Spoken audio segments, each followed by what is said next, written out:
Hello and welcome to the SRP Top Step V8 Championship. My name is Robert Wiesenmüller and today I'm here joined by Mike Bell. Hello everyone. So, a new championship, V8 supercars, very powerful, very heavy Australian cars. Lots of drivers, we've got 32 drivers in the server at the moment, and for the first round of 7 we're here at Fuji, back in Japan. So Mike, what do you think can we expect from this season? I think this is going to be a very interesting season to watch because of the differing race and event lengths and schedules, which will hopefully keep the drivers on their toes and see who is the all-round best in these cars. Alright, well this season we got 7 races and on the calendar, and we've got a mixed calendar of sprint races and endurance races. We ran a couple of races with a 200-kilometer race format, like today at Fuji, and then you have only one race. Do a couple of events with the sprint format, 2 races with 90 kilometers each, and then we do the great finale at Bathurst with a longer race with the driver swap, and this will be the final challenge of this series. So we got 7 tracks every second Sunday, so I'm looking forward to this a lot. I know we're here at Fuji, and maybe we can go now on board for a lap. Just have a look. The number 87 car, just starting lap in 20th position. That's Nick Atzidakos from the Greek Virtual Racing team. He's just going into the first corner. It's a very tight hairpin. It actually is called first corner. Exiting the corner, hard on the throttle. Now you got a left-hander. It's driven in 3rd gear. It's very fast corner. Very difficult because you can't run too wide. Atzidakos does it really well. Now into a right-hander that's really tricky, really fast. Atzidakos stays in 3rd gear. And now we come to the corner that's called the hairpin. Quite tricky. 2nd gear left-hander. And you can take many different lines because it's so wide. Hard on the throttle, it's hard to get the power down there. Next section is flat out, and then you go into another really hard corner. It's Dunlop corner. And some drivers have to take it in 1st gear. Here you can see how much he has to brake. Shifts down very late.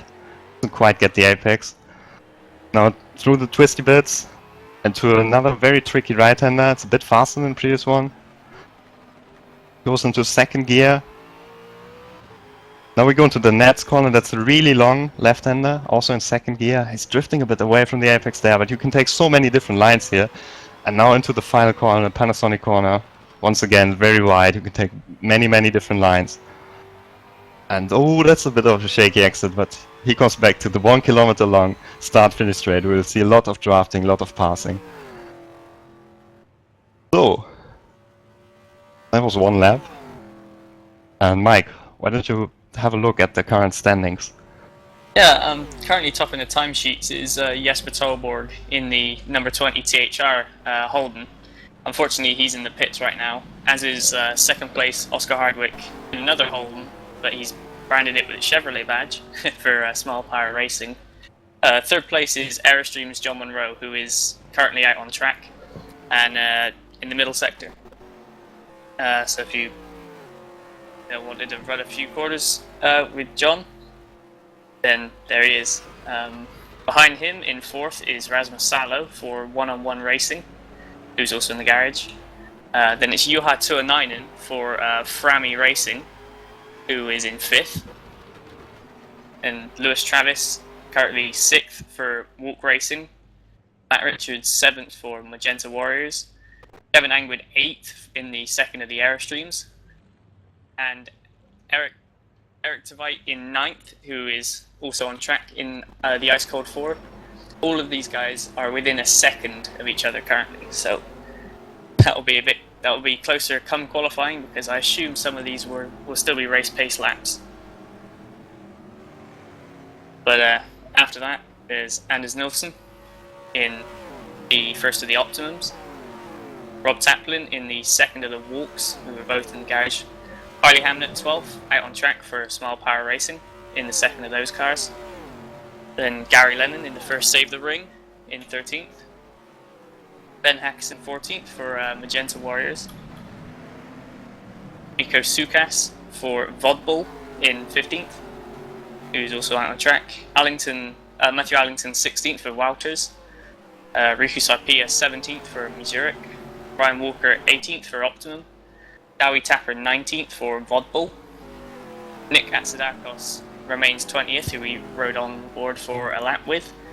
Tim Straub for Frami Racing, 21st. And Calvin Hermsen, the second of the Wouters. Timu Toika in the second of the Zurichs is right behind him. And then Ole Marius Mirvold in the second of the Save the Ring cars runs just a bit wide through that corner. He's out on the grass, but he's going to hold it. Ivan Navarro, 25th for the Sharkskins factory team. Alexander van der Waal is 26th in the lone YTF1 car for this race. Stavros Musaidis, 27th for the second of the Greek virtual racing cars.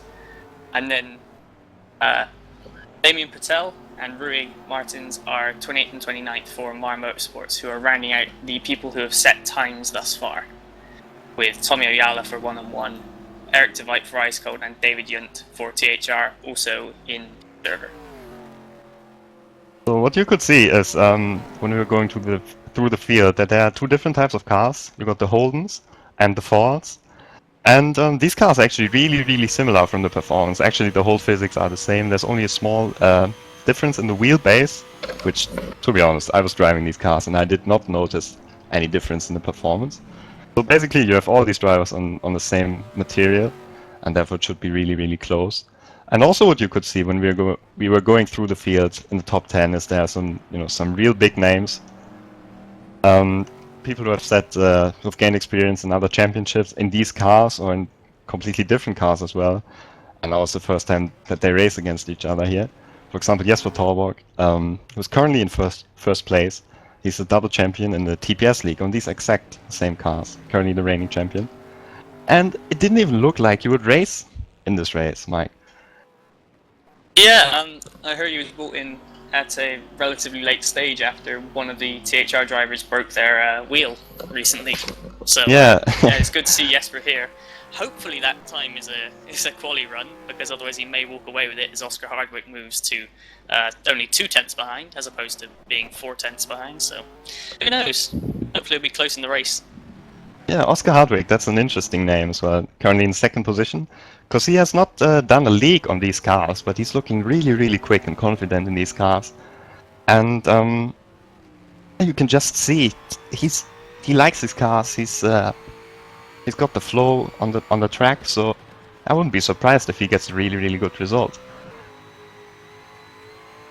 Yeah, well, he seems to be he's adapting to these cars, and he's very quick normally to adapt to things, but he is surrounded by quite competitive company with Eric de Veit in the ice cold behind him by not that far. John Monroe as well, with Rasmus Salo, Juha Tuonainen just within a half a second of him. Yeah, it's looking really close. Just looking if we can find someone on track, maybe someone who's a bit further back on the field.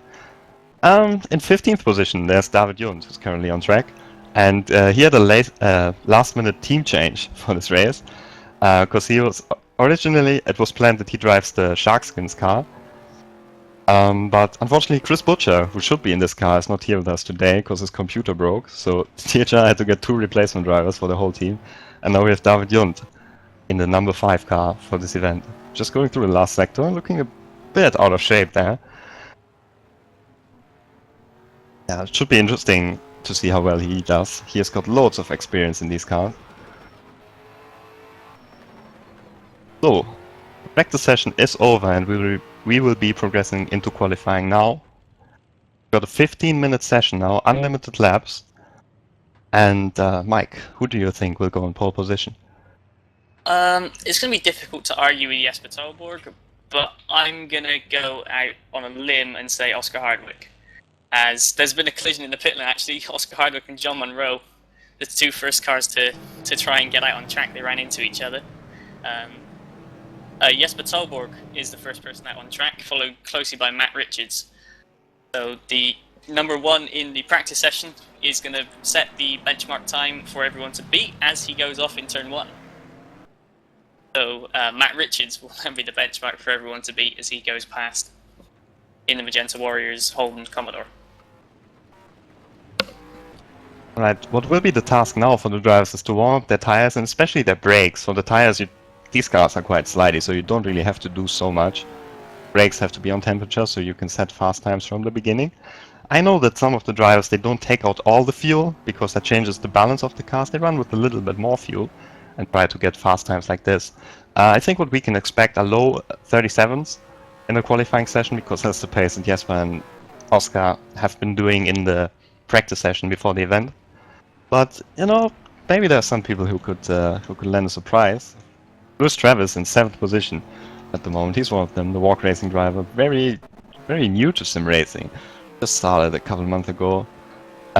Usually in open wheelers, but now he's trying in touring cars and he's looking really decent at the moment. Yeah, he shone in the test event we had last week, which was at Poundsville, which is one of the rounds coming up in the championship. He was a close second in that race behind Eric Strane. Matt Richards exits the final corner to start his lap.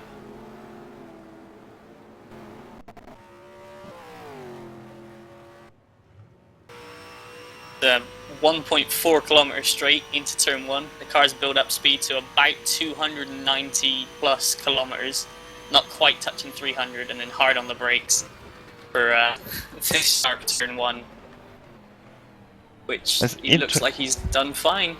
Interesting to see that he stays in second completely here. I've seen drivers shift down to first gear to get the car slowed down more. He feels confident in second. It was a pretty good exit as well. I didn't quite hit the apex here, but it all seems quite decent. We have to see, runs quite wide here. Everything looks fine. Now into the corner that's called the hairpin. Doesn't hit the apex either, so I think Matt can do a little bit better. But still, we follow him a bit more.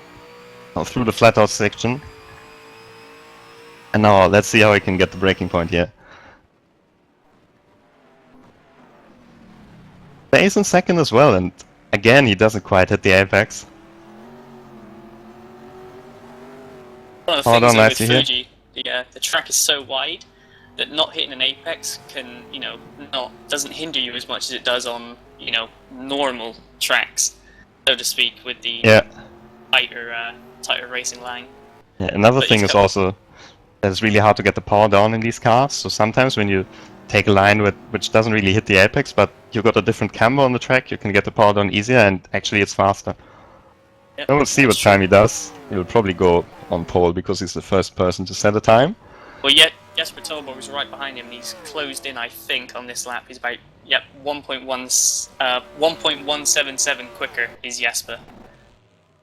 Yeah, so that's a 1:37.570, and that's a really, really fast time already. I don't think many people can beat Oscar that. Hardwick, who was second in the practice times. He's going through sector 3 now, but he's currently 0.284 of a second up on Jesper as he comes onto the final straight, and he may benefit slightly from the draft of Alexander van der Waal.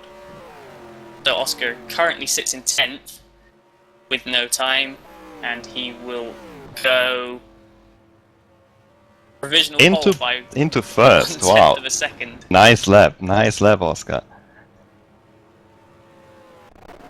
Again, flicking through, Tommy Oyala's up on Oscar, but he's early on in his lap. Eric Twite has jumped into second place now. The Ice Cold rival. Eric Strane in 4th place. So good results for them.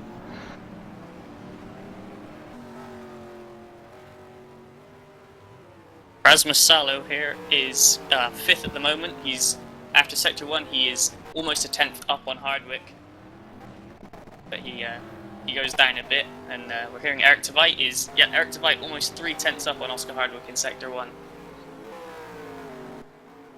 So we'll see. He's got a bit of traffic ahead of him, but that's UR29, who's really fast himself. So I don't think that'll hinder him too much, because obviously you could get the slight draft on the straights, which could benefit Tveit in the long run. Let's see where he is on the second split. Still up. Oh, but I think he lost it here in this corner. Yeah, that was going way too sideways. That's a shame, because it was really nice lap so far.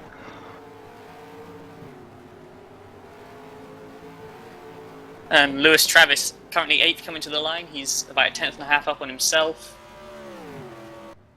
Improves his time, but not his position.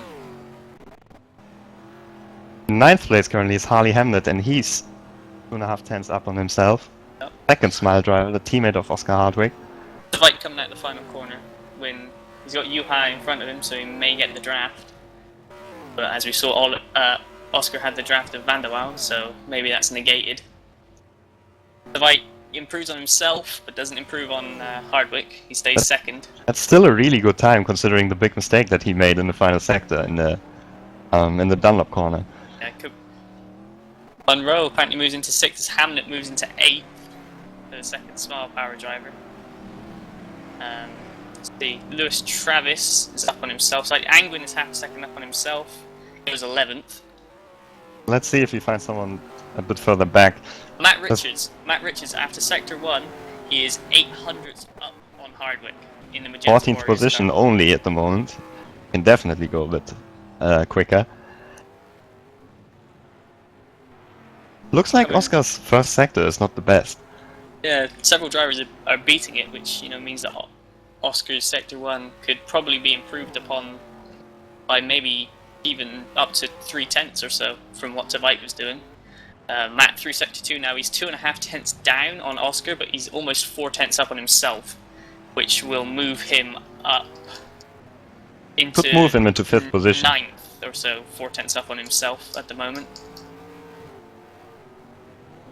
Yeah, if it'll move him up into 5th if he matches Oscar's sectors from here on out. I think that will be very tough though, because the final sectors from Oscar Hardwick, they look really good. Yep, they are indeed. Matt Richards out the final turn. I have the run to the line. Tveit's ahead of him to start a lap in second, but from 14th, will he improve? And if so, where to? 38-1. By half a improves by half a second and goes into 8th. Lewis Travis after Sector 1 is just is 400 down. I'm sorry, but Torborg in 3rd, he's on the final straight and he's up after the 2nd sector on Hardwick. Yep. And he takes pole. Provisional pole by 700ths. Hardwick's up on himself though, just behind him. Yeah, improved as well, but not enough to beat Torborg. Yep. Well, that's really breathtaking qualifying session here. 7 minutes to go in the session. Let's see if we can find someone a bit further back in the field who's currently on a fast lap. Gunt just finished one and moved into 16th position. Right. Maybe we can go on board with Rui Martins for a bit, because he just jumped into 28th position.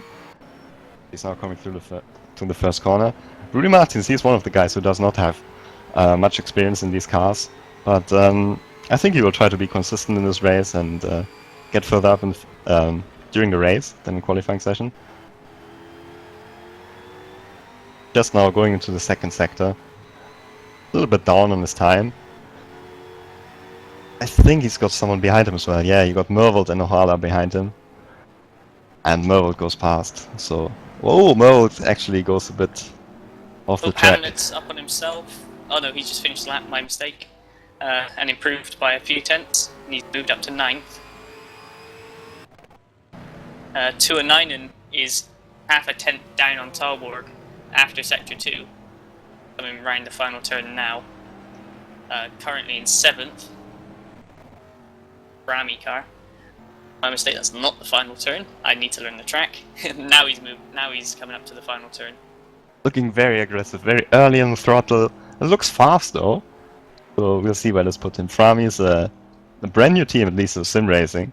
I think they got some real life racing experience a while ago, and you just got signed for this team this week. So they will be really happy with this performance. Let's see where he ends up. Goes 5th. That's a really nice time. 37.6.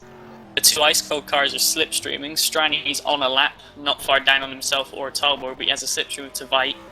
Doesn't improve, goes back to the garage, and now Tveit starts his lap right behind Mikko Sukas. But I think he can already forget about this lap because there's just too much traffic and he had to go off his line. But he's still got enough time, still Almost 5 Rasmus minutes Salo ago. in 6th is up on Jesper Tolborg after Sector 2 by half a tenth. And he's almost 2 tenths up on himself, so this is looking to be an improvement from Salo in the one-on-one car. Coming around the second to last corner now. Very smooth. Won't be any time lost there. Locks up a touch into the final corner, but that probably won't affect his time. Good run out. Now just down the long straight to the finish line. Feels like an age between the final apex and the finish line when you're driving it, especially if you're up on someone's time like Rasmus is. And he goes 6th. Boosts his time with the final sector. Final sector from Jesper Tolborg seems to be really good. Well, Tommy Oyala half a second up on himself, 0.08 down on Jesper Tolborg as he's come out of the final corner. In the other one-on-one car, hopefully this will bring him into the top 10. Currently only 11th, but he could improve very, very much with this split time.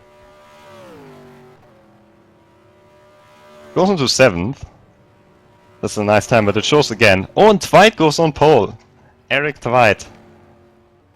What a lap. 37.1. This is the fastest lap. Almost 2 tenths quicker than Jesper Tolborg. But I think that it was helped a little bit by the draft.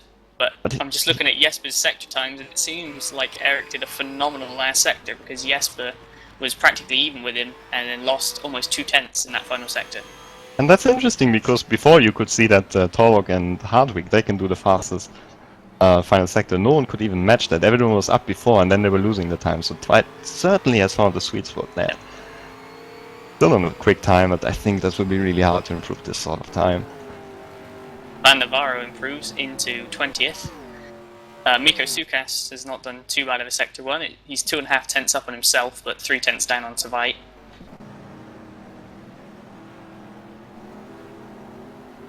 Looking just up the road from Mikko Sukas, actually. Just up the road from him is Nick Atsadakos, who's improving on his time for the Greek virtual racing team. In behind Olimaris Miravold for Save the Ring. But no, Atsadakos has made a big mistake in Sector 2 somewhere. He's 2 seconds down. Let's go back to the leaders. Where Tveit was very, very close this time, but he spun out of the final corner. I think this might be qualifying session over for him. Juha Tuonainen just improved on his lap by 3 tenths. He's moved him into 5th. Only a little bit over, a little bit under 2 minutes to go. So the checkered flag will come out. So everyone really has to hurry up now if they want to set another lap. Yeah, this will be the time when the fastest drivers who will be competing for pole will be pulling it back into the pits, putting in 1 lap's worth of fuel and a fresh set of tyres and gunning it. As Lewis Travis improves to 11th. And just behind him, Harley Hamlet. He's also up on his time. Very good first sector. Let's see where he can end up. I lost a bit of time. Brian moves into 4th there. Ivan Navarro is up on his own time. Doesn't improve though. Gary Lennon's a hair up after Sector 1 on himself. David Yunt up on himself as well. The times are going to be tumbling. Comes towards the end of the session. Everyone desperate for that extra conditions. Strani up on himself after Sector 1, after just improving. Hardwick does just improve his time, stays 3rd though. And Tolborg and Tveit are right behind each other, coming to start their lap. This should be interesting.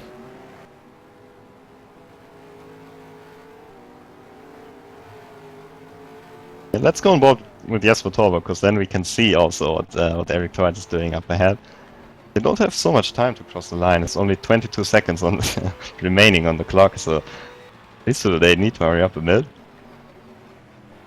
Oscar Hardwick half a second up on himself as Tveit makes the somewhat genius move of letting Jesper Tolborg ahead of him, so Tveit can get the draft instead of Jesper. Hardwick is actually only half a tenth up. Half a second would be really impressive, but he's still up on his own time. Oh, and Jesper Thomas got the checkered flag already, so he didn't make it. Couldn't start And that another would lap. mean- Maybe that he's would mean lucky. Spike- Maybe he's Spike lucky wouldn't though. make it either. And he gets another lap in because maybe someone ahead of him who crossed the line while the checkered flag was not out will take a very, very long time to finish this lap. And then this lap might maybe not count, even though it's not not quite the fairest thing. But it's just the way the game works. So we have to see if Jesper can maybe Oscar get Hardwick another in lap. third. He's up on his own time coming out of the last corner with Tim Straub behind him quite a way. Hopefully Tim can improve as well. Oscar stays third. Granny in 209 and Salah Monroe all in the pits. Richards down on his own time. but now Angwin is moves still up on his own in time. 14th. And he improves, but only his time. Stays in 14th. Yep. Maybe we can go back to Jesper and Eric. Richards in 8th, a 10th up on himself. If he improves much more. Oh, that would be so unlucky if Jesper can't finish this lap. We have to see if the session swaps over into warm-up. It seems to be closing in quite a bit in the final sector. Right behind him.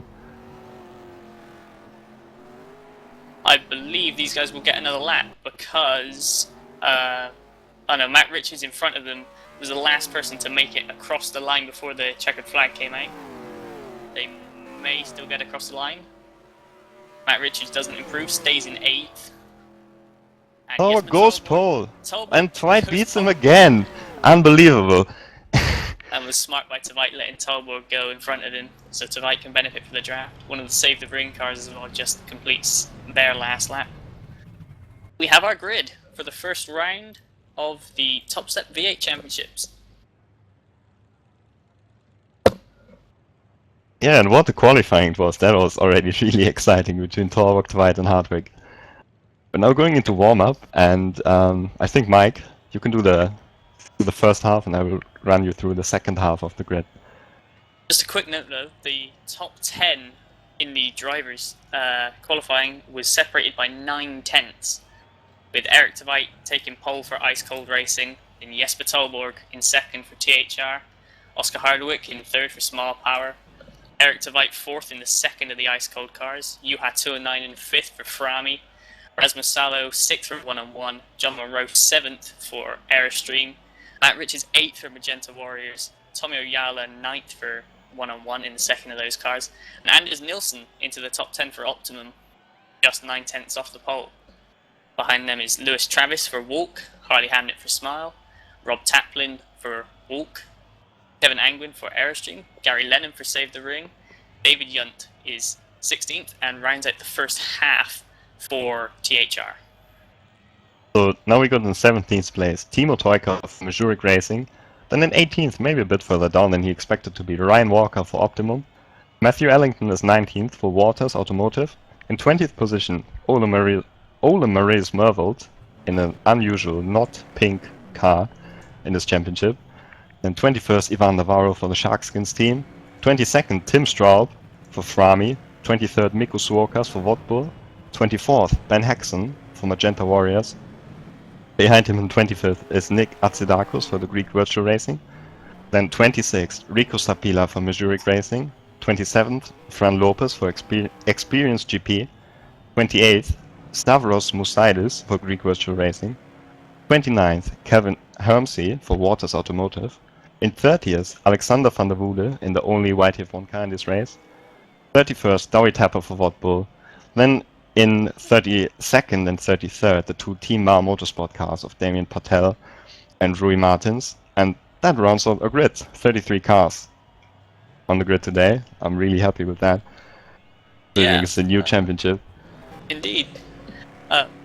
Fran Lopez, he joined in qualifying, so we didn't get any chance to mention him before for the Experience Racing team. He's the only one of that team currently on the grid. However, people can still join in warm-up, so anyone who does will have to start from the end of the grid. Yeah, we're expecting a few people to join still. Joshua Anderson, he should come in warm-up as well. And yeah, but already like this grid seems to be really, really good and also really competitive.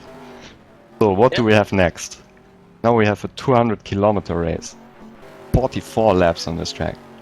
So this is not only a race about speed, this is also a race about the right strategy and about tire wear. And I think we'll have a really interesting race ahead. There will be a formation lap first, and then a stunning start. And you know, I'm already excited to see these 33 cars going into the first corner on the first lap. Yep. It will be really tight. Yeah, hopefully it'll go incident-free.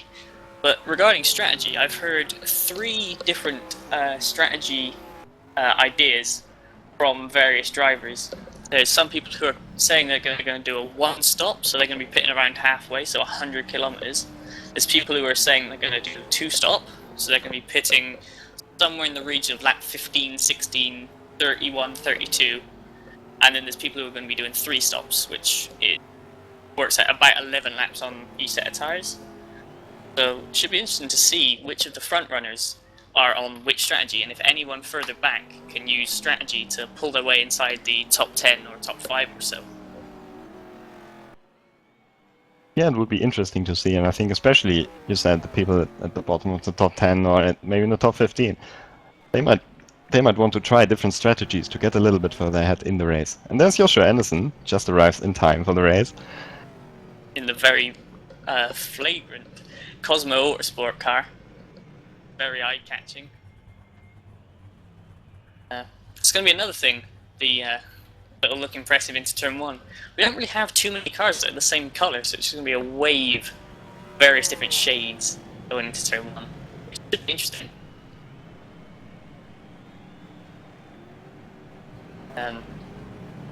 Matt Richards from Magenta Warriors just driving around the track at the moment, as drivers are practicing their pit entries, because that will be crucial. Save drivers tenths or lose them seconds, or even cause them to have a drive-through penalty. They'll lose up to 20-25 seconds or so, which they're going to need to make sure they get it right, otherwise that could really destroy their race.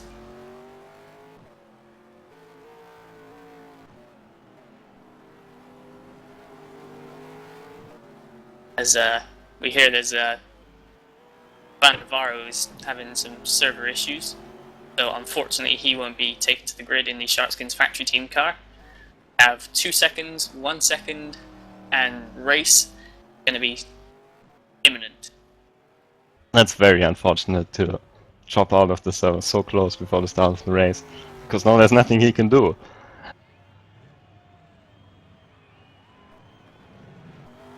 Alright, we should be progressing into the race session pretty soon. So Mike, predictions please. I went with Oscar Hardwick for pole. I mean, I know he can do a one-stop strategy, but he's probably going to lean towards a two-stop.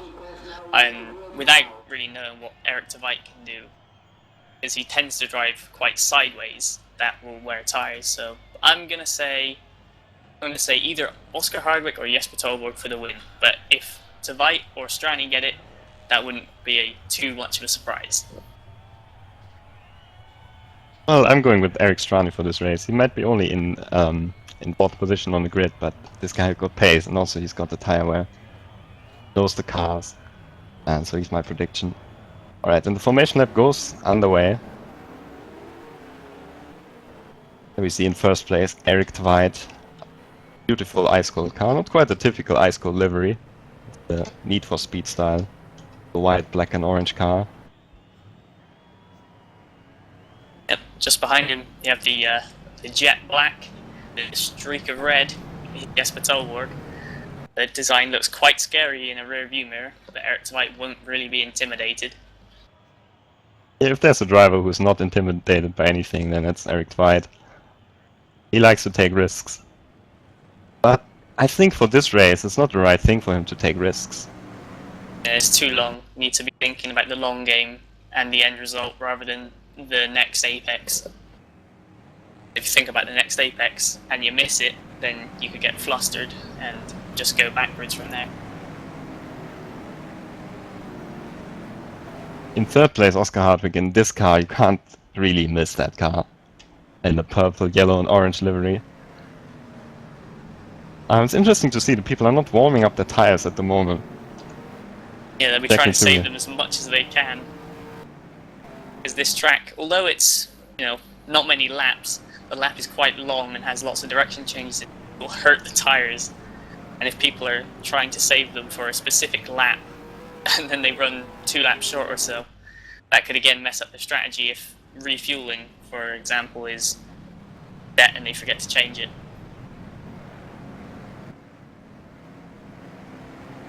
Looking back in there, everyone seems to be having a incident-free formation lap, which is good to see. There's also no one starting from the pit lane yet, so that's good to see.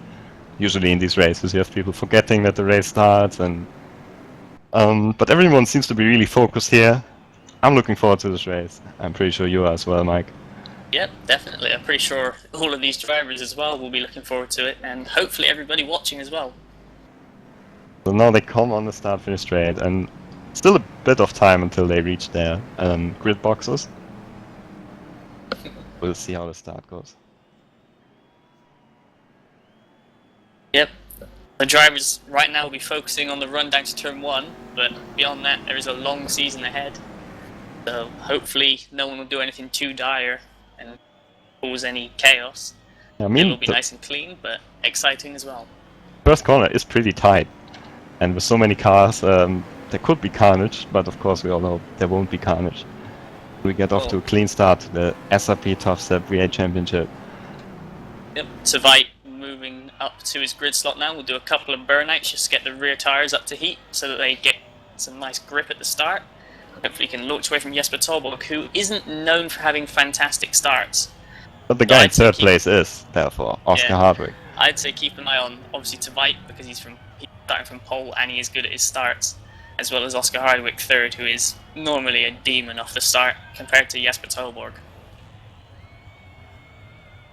Joshua Anderson in starting 34th, moving into his grid slot about now, and the light should be coming on any second. Can't see the lights so far. Yeah, maybe someone's just out of their grid slot slightly. Having a quick look, see if anyone's moving around.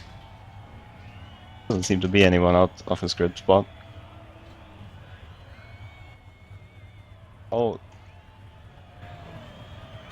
Alright, lights on. 4, 5. Lights out. The season is on. And Dwight got off to a good start. I think it's Strane, who looks like he will be jumping Hardwick for a third position. Now into the first corner, this will be really tight. White leads. Rasmus Salo got touched sideways, but he's alright. Everyone looks like they're through cleanly. I can't believe it. No one spun in the first corner. So Dwight's leading from Torvik and Hardwick in third place. Torvik runs a little bit on the AstroTurf there. Maybe Hardwick has the opportunity now to go past on the inside. Not quite. Yep. Now, can you get a better exit? Or can Strani attack Hardwick? Or 2 and 9 and attack Strani? Because Juha has gone a really different line out of there from Eric, and see if it pays off into the next braking zone. Everyone's relatively instant free. Oh, Torborg almost hits right. Braked very, very late there. Back at the pack, still everyone is clear through there. Hamnet and Yunt going side by side. Oh, Oyala taps the back of Richards. They're 3 wide in 8th place. Oyala, Travis and Monroe with Anders Nilsson, who lost a place at the start to Lewis Travis. Oh, contact! John Monroe's around. Lewis Travis is off as well. Travis back on. Doesn't look like there's too much damage to either car, but Monroe is going to have to sit and wait for the traffic to go by. Now he gets going again. 32nd place. Anderson and Patel go out of the final corner side by side ahead of him. That's a lot of bad luck. Back at the front, Oscar Hardwick alongside Jesper Tolborg. That's for 2nd place, and just in the back there, that's Oyala and Richards as well. Hardwick makes the pass on Tolborg. Can Jesper do anything on the exit? Nope. Oyala also makes the pass on Richards. Oyala, 8-10 lead. Really strong performance from him so far. In 7th place, has to be said. Gary Lennon up into 10th place, the Flying Scotsman. He's got both the Walk Racing cars behind him. They're going to try and work together to get past the Save the Ring driver.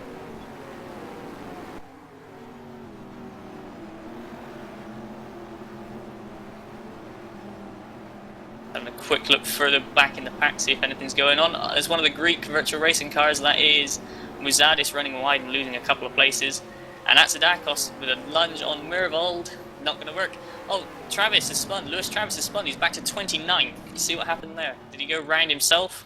Or was he helped? He was helped slightly by Harley Hamnet, who checked up to try and avoid hitting him anymore. And he lost a couple of places himself. He's down to 17th now behind Fran Lopez.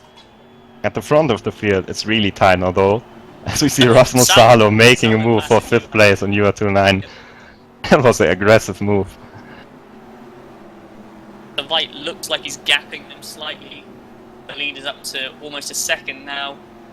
And we'll see again when he comes over the line in about 6 years because the straight's so long. And really strong pace from Twite at the start of the race, has to be said. He's leaving Hardwick and Torvik, who are two of the best drivers. He's just leaving them behind at the moment. Oh. Maybe Torvik can attack now. Mikko Sukas in 20th place alongside Van der Waal. But if there's something going on at the front, no, everyone's through turn one cleanly. Oyala. Oh, Oyala locks up, runs wide. In 8th place, loses actually 7th place to Matt Richards. But Matt Richards gets a pretty bad exit from the corner. So maybe Oyala can fight back. Now he's on the outside though. I think Tommy's going to slot in behind or try and actually go for the cutback. Ignore what I'm saying. Back on the attack. David Yunt has passed Ryan Walker through turn 1 there. Optimum losing the place to THR. And Oyala on the inside. Oh, that was an aggressive move. Aggressive move, but effective as Oyala into 7th. Back to 8th. Gap now 1.2 seconds between Light and Hardwick.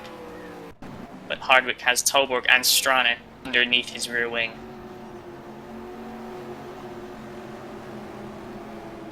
I'm not sure if Torvik could go a little bit quicker if he would be in 2nd place. But I don't think he really had his tires up to temperature. Oh, Richards right on the on beginning. Oyala, 7th and 8th. Again, going side by side. Oyala gets the drive off of that corner. But Richards. That's a bit too aggressive in my opinion. A bit of tit for tat with Oyala. Doesn't pay off for Richards though, he's going to be hung out to dry around here, but he will get a good exit. And it's a long straight to capitalise on anything he can gain. Gaps have gotten a little bit bigger at the front, so we can follow this battle here. And Richards, he goes to the inside already, way before the start-finish line, so let's see if he can make it stick. So close and such high speed. 292. You didn't have enough overspeed as I thought you would, because if you had more overspeed, then Oyala could have cut back to the inside. But instead, Richards gains 7th place. But I doubt these two are finished quite yet.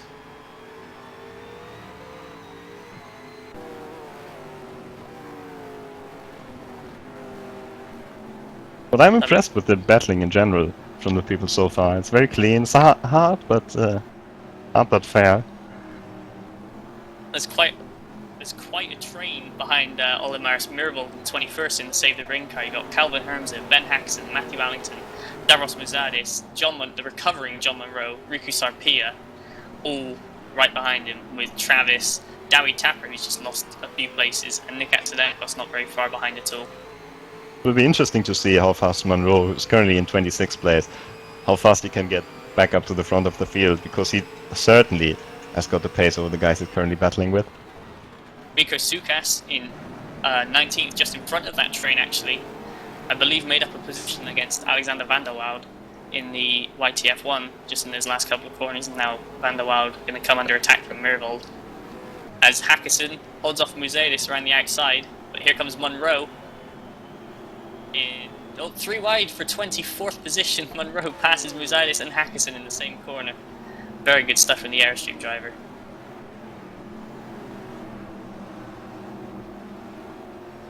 Still the same order at the front. Nothing's changing. However, Richards is gaining on 2 and 9, and that could become a bit of a battle in maybe a lap or so. Well, Toika and Hamnet for 15th. They're getting close. They're being followed by Tim Straub, who's up in 17th and having a really good run at the moment for Frammy. Oh, Mirvold and Van der Waal, 20th position. Mirvold makes it stick coming out of the corner. So Van der Waal is going to have the inside to the next corner. I don't think he has an overlap. How Mirvold breaks so late. Can he get a stop? Yes, just in time.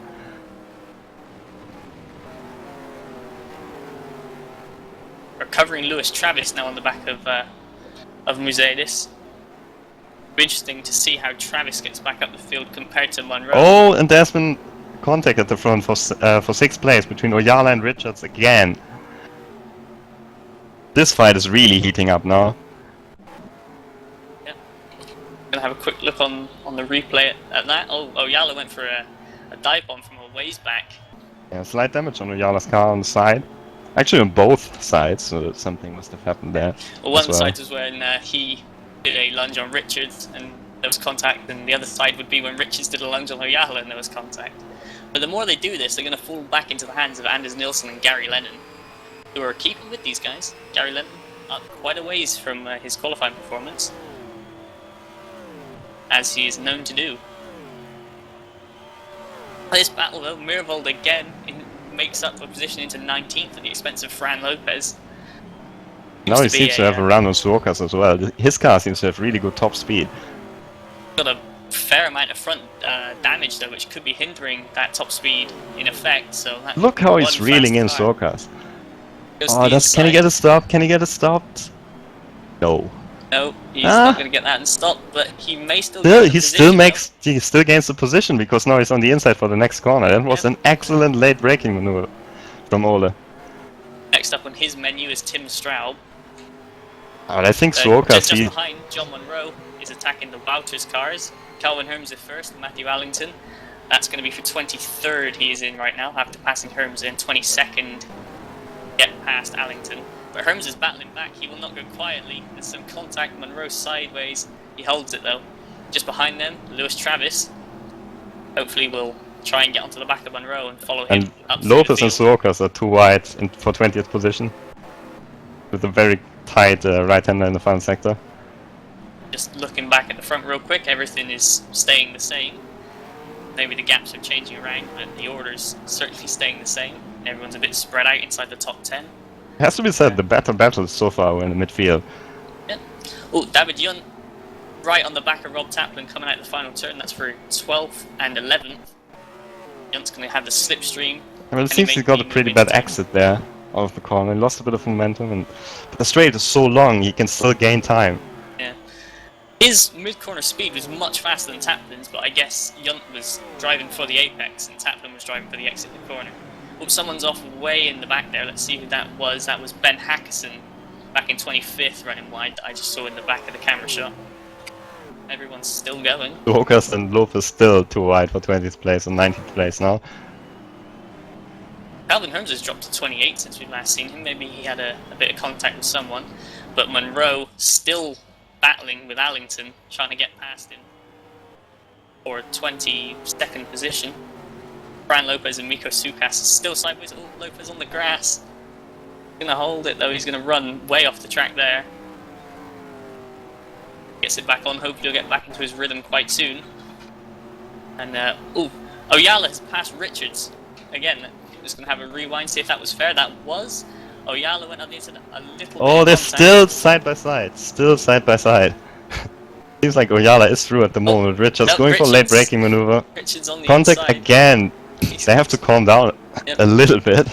Yeah. But you see how much Anders Nielsen has caught up behind. And Gary Lennon as well.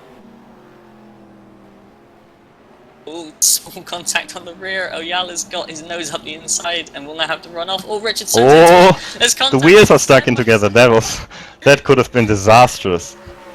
I hope this is a warning sign for these drivers that they need to be a little bit more careful now. Yeah. Richards there with the slightly faster car in the straight line. Oyala pulls in behind. They're going to go turn one. Oyala's going to launch a move. Here he comes. Oh, almost loses it. He's made the pass though. That was one of the best moves I've seen.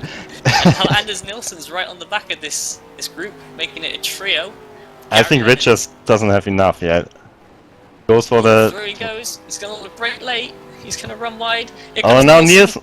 He can capitalize. Whoa, Richards sideways. Richards now pushing Anders Nilsson. Gary Lennon now will look for the way past. Will be going for the gap as soon as he can find one. Hardwick has gapped Tolbo just a touch. Stolberg and Strani are still under each other's rear wings, but the most interesting battle on track right now is for 7th place. With Oyala, here comes Nilsson. Nope, not going to make a move. Lennon into the back of Richards, just slightly. I don't think he made contact there, but it was very close. These guys certainly, they're giving each other not more room than necessary. Richards tried to come around the outside of Nilsson, left the door open for Gary Lennon. Taplin and Yunt will catch these guys quite soon. Then maybe if they can catch them up. Richards almost spins. Oh, Nilsson, Oyala's gone for a late apex. Nilsson had the door open, had a half attempt at making a pass, but unsuccessful. I think what you can see is that the tires from Oyala and Richards might have been a bit too hot because they were battling so hard. And now Nielsen is still pretty close, although Oyala had maybe a little bit more pace earlier in the race. Richards' car looks strong on the straight. Maybe he can take back a position. Well, just behind them, David Yunt and Rob Taplin going side by side. Taplin going to hold the position there though. And then further behind them on the straight, Tim Straub in 16th, defending from Olin Maris and Mirvold. They both passed Team Utoika, and you said it before. Go through as Straub was the next one on Mirvold's menu. And does it work again with the late braking maneuver? Yep, seems like it. Oh no, he caught a little bit sideways on the curb. Span up. Just a bit further back, Alexander van der Woud and Matthew Allington still with John Monroe behind him, and Lewis Travis as well. They're all going through in quite a close group. By the way, Matt Richards is back into 8th position, back right behind Tommy Oyala. Past Anders Nilsson somewhere, and here comes Gary Lennon. He's seen the gap, he's gone for the gap, and he's made a pretty good move from Gary Lennon. Let's see if he can catch up to Matt, because I think with the battle ahead of Richards and Oyala, that won't end for so long. That will be really, really tight. Hardwick's gained a couple of tenths on Tveit. Maybe Tvite's early pushing has done his tyres a bit more harm than the guys behind him. Gap is still 1.6 seconds at the last split timer as they come up towards the line, where we'll get a new reading of the gap. 1.5 seconds, Hardwick is closing in. I believe the first four are starting to drop. Rasmus Salo and you had 209 and into kind of a bit of no man's land. Behind them is the battle for 7th, which seems to have quietened down a bit. Oyala and Richard seem to have stepped on the gas. You should not have said that. But he can't quite make the move, but Oyala breaks himself a little bit. Richards is also sideways. I think they both outbreak themselves. Neither of them were near the apex. Taplin and Yunt still side by side. Oh, Taplin cuts off Yunt a bit there. I think Yunt really wants to get past Rob now. You can see the potential 7th place just up the road. He doesn't want to hang about. As just in behind them is a very close duo of Ryan Walker and Kevin Angwin. They're not really battling as much as following each other around. As I say that, Angwin looks like he's going to try out the inside, but no, not in that corner.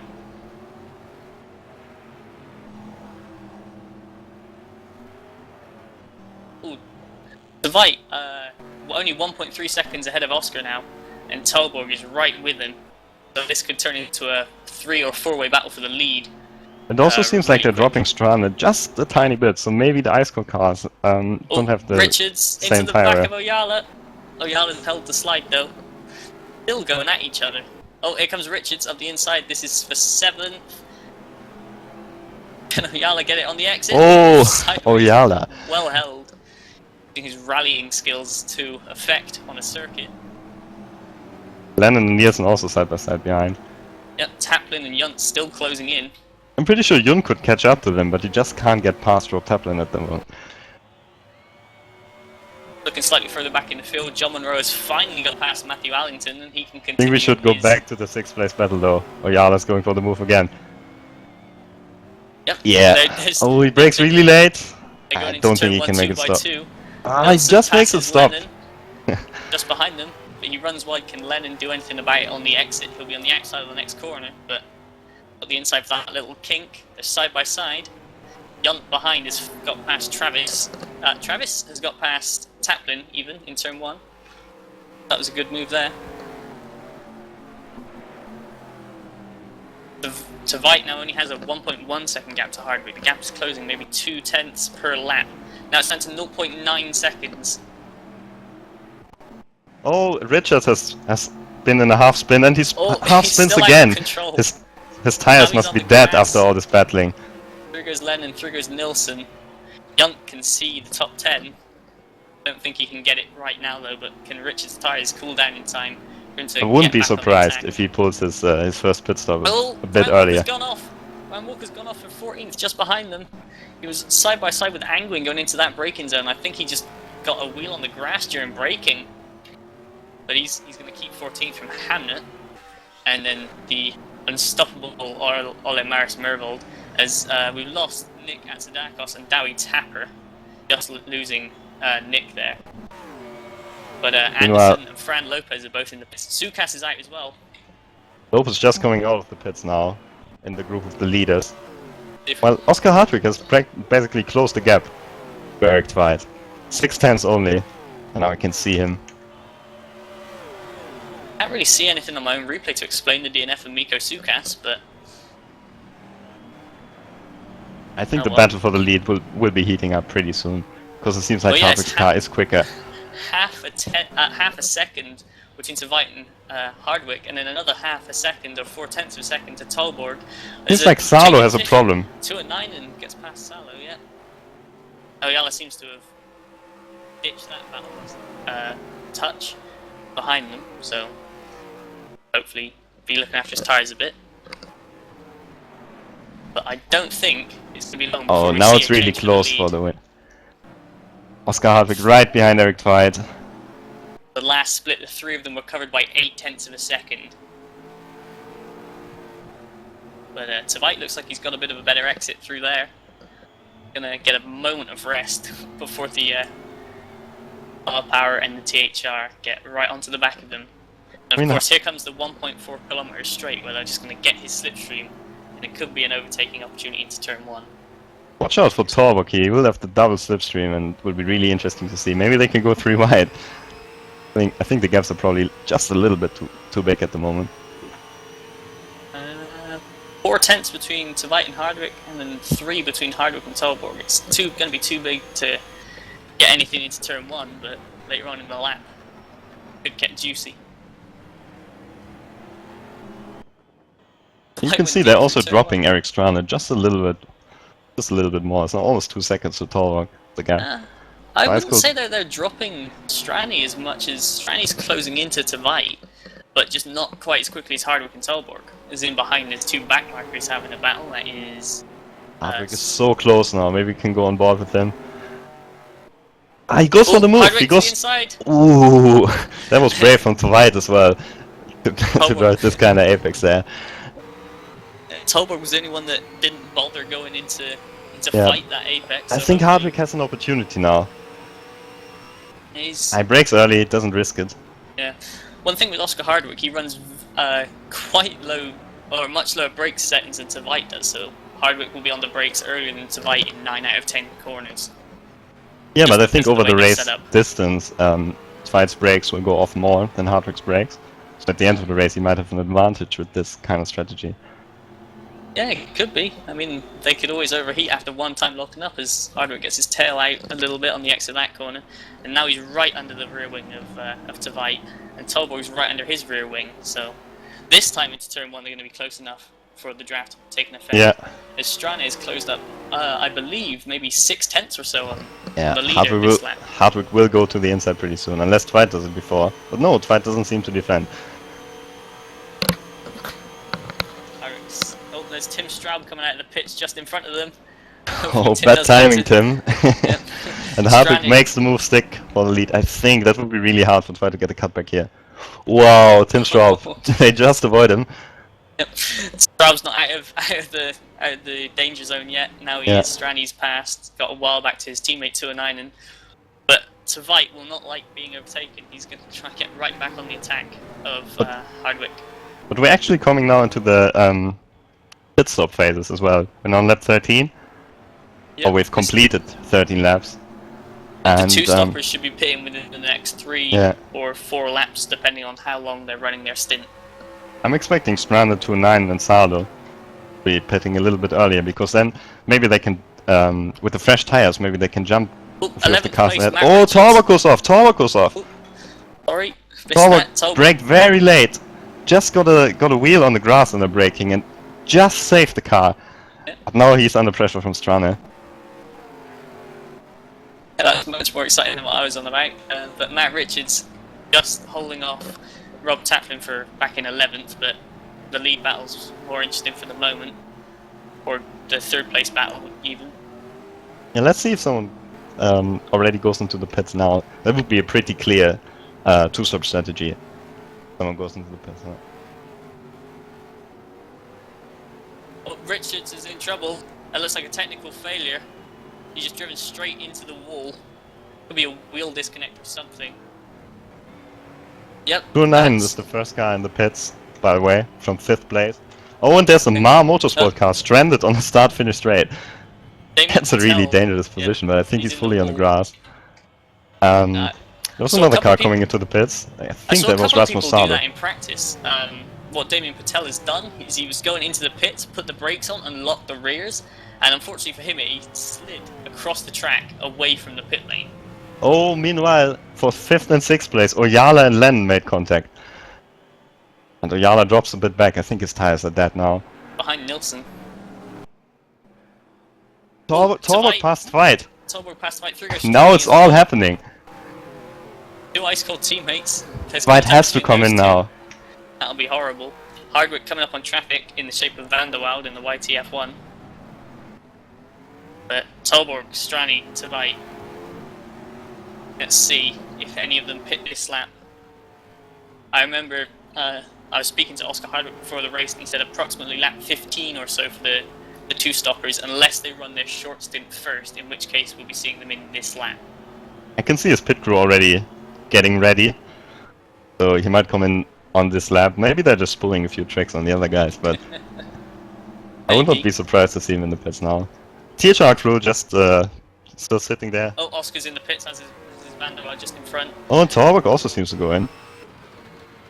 And no, Torborg does not go in. Torborg stays out. Oh! Gets held up by the back marker into the pit. Strani's in, Tveit is in as well. Battle of the pit crews. Lennon. Oh, and there's contact. There's contact between Hardwick and Van der Woode in the pit lane. That's unacceptable. Strani in. Oh, Strani's pulled up in front of Tveit. Oh, this is gonna be horrible for Tveit. He's gonna have to stack and queue. Gary Lennon and Tommy Oyala are both in behind them as well, as is Angwin, Airstream. Strani gets going. A disastrous pit stop for Eric Tveit. Yeah, he had to queue behind Strani, and I think Oscar making contact with the back marker may have given him a little bit of damage that the crew had to repair. So Strani's jumped Hardwick. That's going to put him provisionally in the lead. Derek Tveit's going to be losing a lot of time as Gary Lennon now right behind him, coming out of the pits as is Oyala. Hardwick's got a drive-through penalty. Oscar Hardwick got a drive-through penalty for speeding in the pit lane. Oh, that's really unfortunate. Maybe it's a stop and go, I can't tell it from here, but he's definitely got a penalty. He is now in... Now in 8th, but he's going to drop way back. Tveit comes out behind 209 yeah, the Yuha. early pit stop strategy. Net 4th with the undercut. Paid off. I'm not sure what when Torborg is planning to go into the pits. I'd imagine it'll be the end of this lap. But I don't see the THR pit crew at the moment. Matt Richards, after his technical failure, he is out of the race. That's going to be a great disappointment for the Airstreams, as the other Airstream, John Monroe, has not pitted yet, and he's right with Oscar Hardwick. Hardwick just going past on fresh tyres. Torborg stays out for yet another lap. Tveit's running wide. Looks like he's not got those tyres up to the heat yet. Salo is right behind him for 10th place. But Anders Nilsson from currently 2nd going into the pits. David Yunt staying out. Rob Taplin looks like he's staying out as well. So, provisionally, depending on Jesper Tolborg's pit stop, Eric Strani, I believe, will lead the race, as Ryan Walker from 5th place pits as well.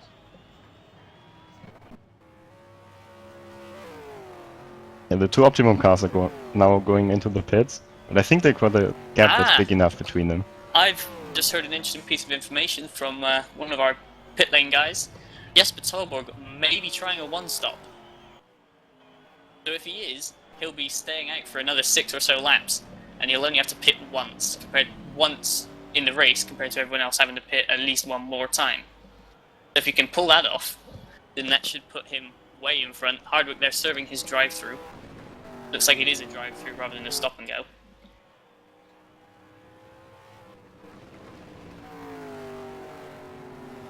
So a pit stop through here, may possibly about 35 seconds or so, if that. So they all have to pit one more time, at least.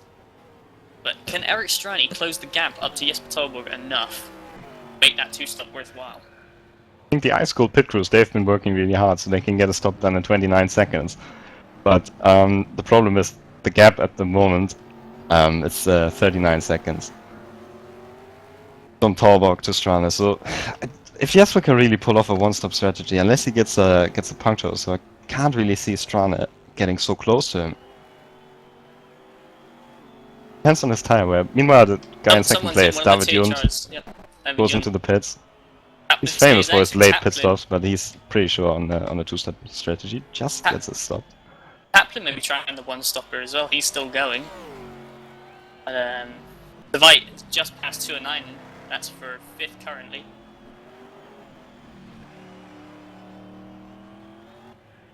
Oh, apologies for on the broadcast the pit stop graphic that appears to be glitching. We'll try and fix that as David Junt comes to a stop in his pit box. Feels like a frustratingly long time driving down the pit lane at that speed while everyone else flies past on the track. Oscar Hardwick, after serving his drive-through, has come out in 12th, just ahead of his teammate Harley Hamlin, behind Kevin Angwin. So hopefully Oscar can catch and pass Kevin Angwin as Junt comes out of the pits with a bit of lag. 9th position, ahead of Anders Nilsson. So good stop from the THR crew there. They've jumped someone who was in the battle ahead of them as Nilsson gets sideways on the exit of turn 1. I think what would be interesting to see now is how fast the Ice Cold cars can actually go in this race. Yeah, gaps are so big at the moment. I think you can, at this point, unfortunately, barring any dramas at the second set of stops, you can pretty much put Ice Cold's hopes of winning this race on Eric Strani at the moment. I mean, there's 13 and a half seconds between the two Ice Colds. Yeah. White's now in 4th position, but he's also stuck in traffic, and that's costing him a lot of time. And he's under attack as well as being stuck in traffic from 209 and that's Rasmus Salo. Actually a great battle there, because Rasmus Salo's right behind him. Going through. Ooh, just cuts in front of you at 209. Good move from Rasmus Salo. They're coming up on 209's teammate Tim Straub will Frammy Racing. Oh, Salo almost spins. These guys are really pushing hard. It seems like Straub will let them through or even go into the pits. Salo gonna consider taking the slipstream of Straub. Decides against it. It's too far back, but he might move back, and he does. And being a Frammy Racing sandwich. A quick check back through the field. Looks like the big loser through that pit stop phase was Lewis Travis. Oh, Tim Straub locks up ahead. Yeah. Tim Straub overtakes Eric to fight. Oh, and almost loses it into the side of him. Tim now decides it's the better part of Valor to stay out of the way. But he needs to get back in front of Vanderwald. Oscar Hardwick really pushing now after trying to make up time after his drive-through. He's just set the fastest lap of the race. It's Harley Hamlet's back in the pits again. Is it possible? I think this might also be a drive-through. Well? Yeah, unfortunately so. It looks like Smile Power Racing haven't got the pit stops correct this time round. John Monroe as well, in this pit stop phase, has dropped behind Matthew Allington, so he's going to have to work hard to get back ahead of him. And then the unstoppable Olimaris Mirvold up to 14th and closing down Ryan Walker like his next meal.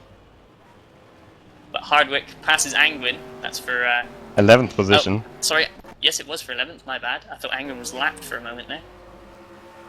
Junt on the back of Oyala for 8th. There you can see how Junt's strategy is paying off, because he pitted later for new tires. He's also on a two-stop strategy, but now for the whole stint he will have slightly fresher tires than the cars ahead of him. Yeah, he will. And Junt drives his car more in a straight line than, as we saw in the first stint, Tommy Oyala, especially when he's around Matt Richards, tends to drive his car sideways and lock up a bit more. So the smoothness of David Junt will help the tires as well as just the fact he's on much newer ones. But I think he might have a chance now on the long straight. Yeah, He's catching up a lot already to Ayala. So he goes to the inside. He's got massive overspeed as that Yeah. ball there hits him in the face. But he's got the line and he's got the overlap. I think he should make it stop pretty easily here. Unless Yep. Ayala can get a wicked cutback. I think That was a will have great that move from position. Jon. Was. Very clean. Oh, Joshua Anderson has spun it, but he's just keeping himself out of trouble. They're in 27th and still running. Meanwhile, the THR pit crew is now getting ready for a pit stop. Yep. This looks like it could then potentially be a long second stint for Jesper if it's a one-stop. Stolberg goes into the pits. The gap is only 28 seconds to Strane, so that's quite unlikely that he will get ahead of Strane in the pit stop now, as he almost Stolberg loses it slides on the entry. Yeah. Rob Taplin will inherit the race lead for Walk Racing unless he too pits, but Strane is really chasing him down. Rob Taplin staying out, going to lead a lap for Walk Racing. As we've lost Harley Hamnet in one of the small power cars. It's unfortunate. Try and see on my own replay what happened here. Torvald's now stopping, and Strane will get ahead of Torvald easily in the pit stop. Because Torvald, of course, he also has to stand in the pits for a longer time, because he has to refuel so much. Yep. The question is now, will Tveit jump him as well? They're coming through. Yeah, Tveit is passed. Salo is passed as well, and 2-9 in as well. Yep. So that would Gary, be really difficult for Torvald, because now he has to get past these guys as well. So the race might not be all over for Strane, who's now caught up to Rob Taplin. Now we might have a battle for the lead. yeah, I doubt it will last too long because of the tire differential. Yep, And, there we go. So goes Strane, Taplin, or one of them gave the other one a flash of the lights saying, "Oh, after you, sir." Just further back, everyone seems relatively spread out. Hardwick chasing Oh, Joshua down Anderson Nilsson. just spun ahead of the leaders. To watch out a bit. Anderson still going, 27th, Yeah. will inherit 26th when they come up past the start-finish this next time because Hamnet is out of the race. Good battle going on. In 20th position, Lewis Travis has just made the pass on Calvin Hermse. The Wouters car is proving very difficult to be overtaken in this race. I expected Lewis Travis to make a little bit more progress as well. You can see John Monroe in 15th place, who also had an incident on the opening lap. He's now right behind Ole Morales Mervold, who's catching up to Walker. That could close into a tight-knit threesome very soon. With the Optimum, the Save the Ring, and the Airstream. All of them in Fords. Funny enough. As Quite Hardwick for interesting. Nilsson, for 10th place in the final turn. Gonna get the inside on the exit. Oscar Hardwick desperate to make up ground. Pulls in behind Nilsson. Evidently Nilsson's car fast in a straight line. Hardwick pulls in behind to take advantage of the slipstream and try and make a pass into turn 1. It was quite clever from Hardwick because he actually lifted off. Get the draft to make the move stick here. But of course Hardwick got the faster car. That's very, very tight. You could see it. He was at the front in the beginning, and because of that drive through, oh, there are yellow flags out. It's Joshua Anderson on the right side of the track. I hope he doesn't re-enter now when the cars are going past him. Everyone got by clean. Sensible from Josh there being. He's actually knocked down a braking marker there, so if people use the boards, it could be in a bit of trouble, but alas. Just looking at the battle between Tim Straub and Alexander van der Waal for 23rd, they're battling with the guys in the top 10, and they're going at the same pace, near enough, as the guys like Tommy Oyala and David Junt, who are in the lower end of the top 10. By the way, what's still worth a notice is that Rob Taplin is still on his first set of tires, and he's still in 2nd place. That's very impressive. Well, come Walk this next Racing time driver. by the line, it'll be the logical one-stop time frame because he's going to have gone halfway. So you can effectively judge this as the current order, regardless of the fact that Taplin hasn't pitted, because they're all going to have to do at least one more stop. But he was in the 43s on He's on his losing final a lap. lot of time. I'm just checking Tommy Oyala, for example, this guy who's probably a similar pace. He's in the 39s. That's 4 seconds. That's really a lot.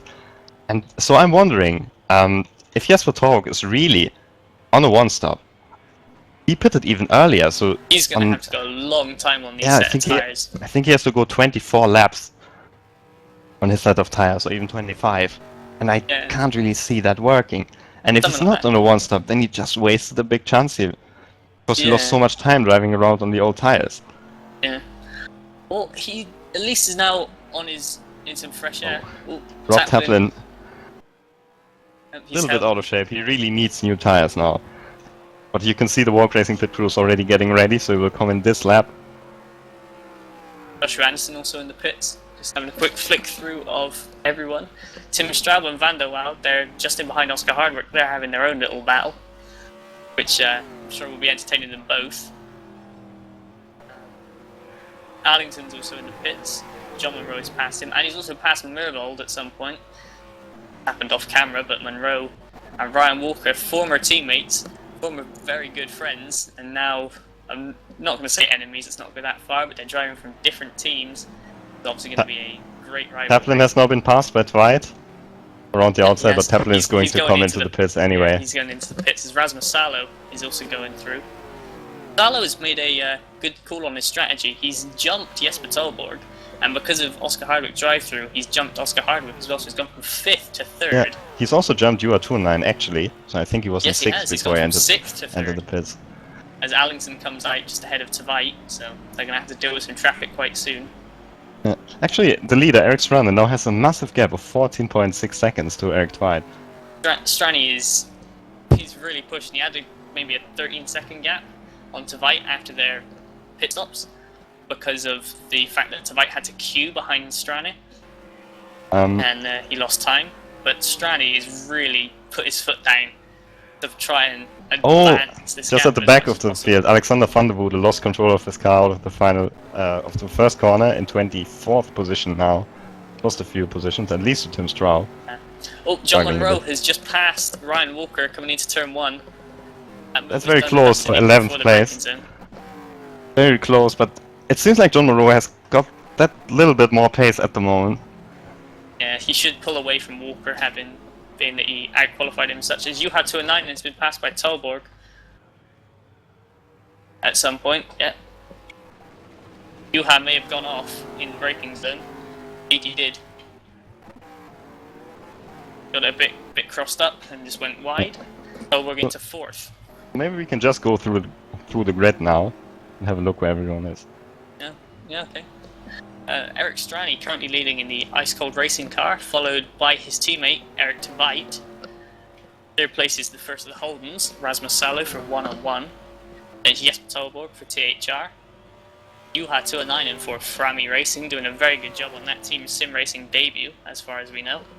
Gary Lennon in 6th for Save the Ring, much improved from his qualifying. Gary Lennon always doing better in the race as qualifying. David Yunt 7th in the second THR, and Oyala in 8th in the second one-on-one. Oscar Hardwick recovering in 9th and closing the gap to Oyala in the Wild Power Racing car. Anders Nilsson holding 10th place for Optimum, currently running where he qualified. Kevin Angwin for 11th in the first of the 2 Airstreams. Oh, 209 is dropping back. 209 is dropping back. I'm not sure what happened there. I think he went off. He's dropped down into 9th place now.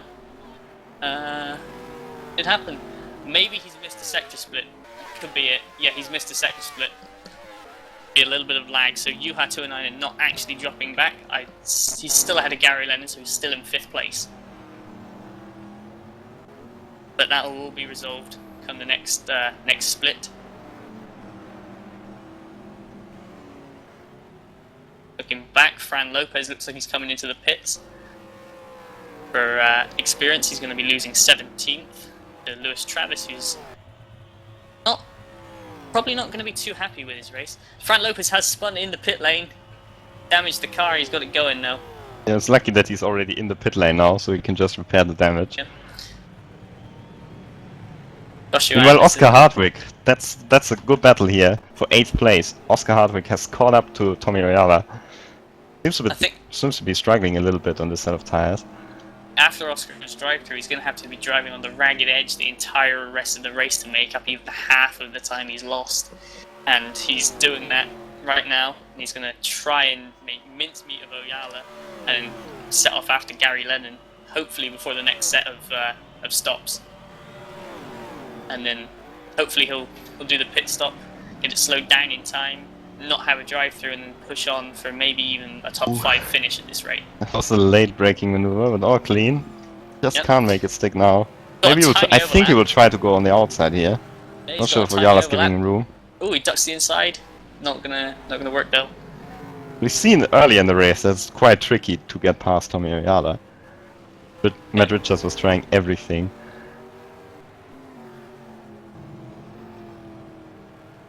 Anything happening? I think Tveit slightly closing on Eric Strane while dropping Rasmus Salo in traffic. Also with Jesper Tolborg in the same jam as Oscar Hardwick in the slipstream of Tommy Oyala. Could be looking for the overtake here, but nope. Oh, Oyala goes a bit sideways on the brakes. Hardwick can't get through. It's too twisty here in this section, but I think in the next one he's got a pretty good chance. Goes on the inside. Yeah, here he goes. Oh, a bit more contact for that one-on-one racing Holden's door. And Hardwick has to slow up because Oyala went on the front of his car, but Hardwick now through the block pass, and Oyala gets the cut back. Hardwick, you can tell. I think these two, you know, Hardwick, of course he's frustrated after his drive-through, and I think Oyala is also maybe a bit frustrated from the battle with Richards. But these two need to make sure that they don't crash out. Otherwise, it's been a really clean race. Or they don't even continue for this for too long, because Anders Nilsson is catching them in the Optimum Ford, who is just over a second back. Yep, 1.2 seconds back. Yeah, Hardwick tries to make a move here into the first corner. That seems to work pretty nicely. Oh, Oyala tries to get a cutback, but now he's on the outside for the next corner, so I think it won't work. Hardwick cuts him off, they make contact again. I think Hardwick is now through. Yep. Oh, Hardwick goes a bit sideways into the next corner. Oyala right at the back again. I think that Hardwick should pull away now. The pace differential between these two is not too much, but it's enough that, you know, unless Hardwick makes a mistake, I doubt Oyala will get back past him, at least until after the pit stop phase. Jesper Tolborg. Third place, fourth place. Yeah, Jesper Tolborg has cleared the traffic, as does Rasmus Salo, but Jesper's done it more efficiently, and he's right on the back of the fin. Tell you what, this does not look like Jesper Tolborg is saving tires very much. This looks like he's pushing really hard. Yeah, it does a bit. But no, everyone from Scandinavia should be happy. They're locking out the top 5 at the moment. You got Strang the Swede, Tveit the Norwegian, Salo the Finn, Tolborg the Dane, and Oyala, and Tuonainen, who is another Finn. I think Salo has just flashed his light, so I think he might let Tolborg through here. Realizing that Tolborg can go a bit faster at the moment. Yep. Of course he won't jump out of the way, but yeah, they see it breaks early for this corner. Jesper Tolborg goes through. Still, as long as Jesper can't pull off the one-stop strategy, he will have no chance to win the race. Because the gap is currently 20 seconds to Eric Strane in the lead. Tim Straub in the pits again. His good run starting to unravel a bit. Well, Oscar Hardwick. Oscar Hardwick in 9th place. He hasn't really got rid of Tommy Oyala. Up to 8th place. Oyala in 9th. Gary Lennon in front of them, currently going through some traffic. But he can see Yunt and Tuonainen, so it could become a 3-way battle for 5th place before long. Yeah, with the battle Yunt and Tuonainen, you see the what I meant earlier, with the good tires that Yunt has on his car, and also his style. He's not really using the tires so much. So I think it's just a matter of time until he gets past Tuonainen. Yeah, well, in theory that is, and then you have Juha, who is probably desperate to hang on to that 5th place for Franny. So he'll probably overdrive the car to defend the position. This will be an interesting one to watch post pit stops. See who come out in front. Meanwhile, at the back of the field, disaster struck for Tim Straub, who's now down to 25th position, and he's also got a drive-through penalty. I'm not quite sure what happened there, but this race was really promising for him in the beginning, and he was running in 16th earlier. Yeah. But yeah, Tim, of quite new to sim racing, not that used to races with pit stops, so... Oh, could meanwhile, explain Joshua part of this Anderson problem. behind him is off the track again, missing a front bumper on his car. 26th position now. And I think he Still should come going. to the pits as well and repair his car because it doesn't I seem to. believe I saw a position change. It was David Yunt. Past you had 209 and Yunt up to 5th, 209 and down to 6th. That happened into turn 1 with Yunt just going to the inside under braking. Meanwhile, That was the the end of story. one-on-one pit crew is getting ready as well. We have to Yeah. see what this means. Rasmus Salo has fallen off of Jesper Toberg a lot. It could be. Yeah. Now we also. Because this is around the time when yeah. the two-stoppers should be pitting for the second time in these next sort of 4, 5, 6 laps.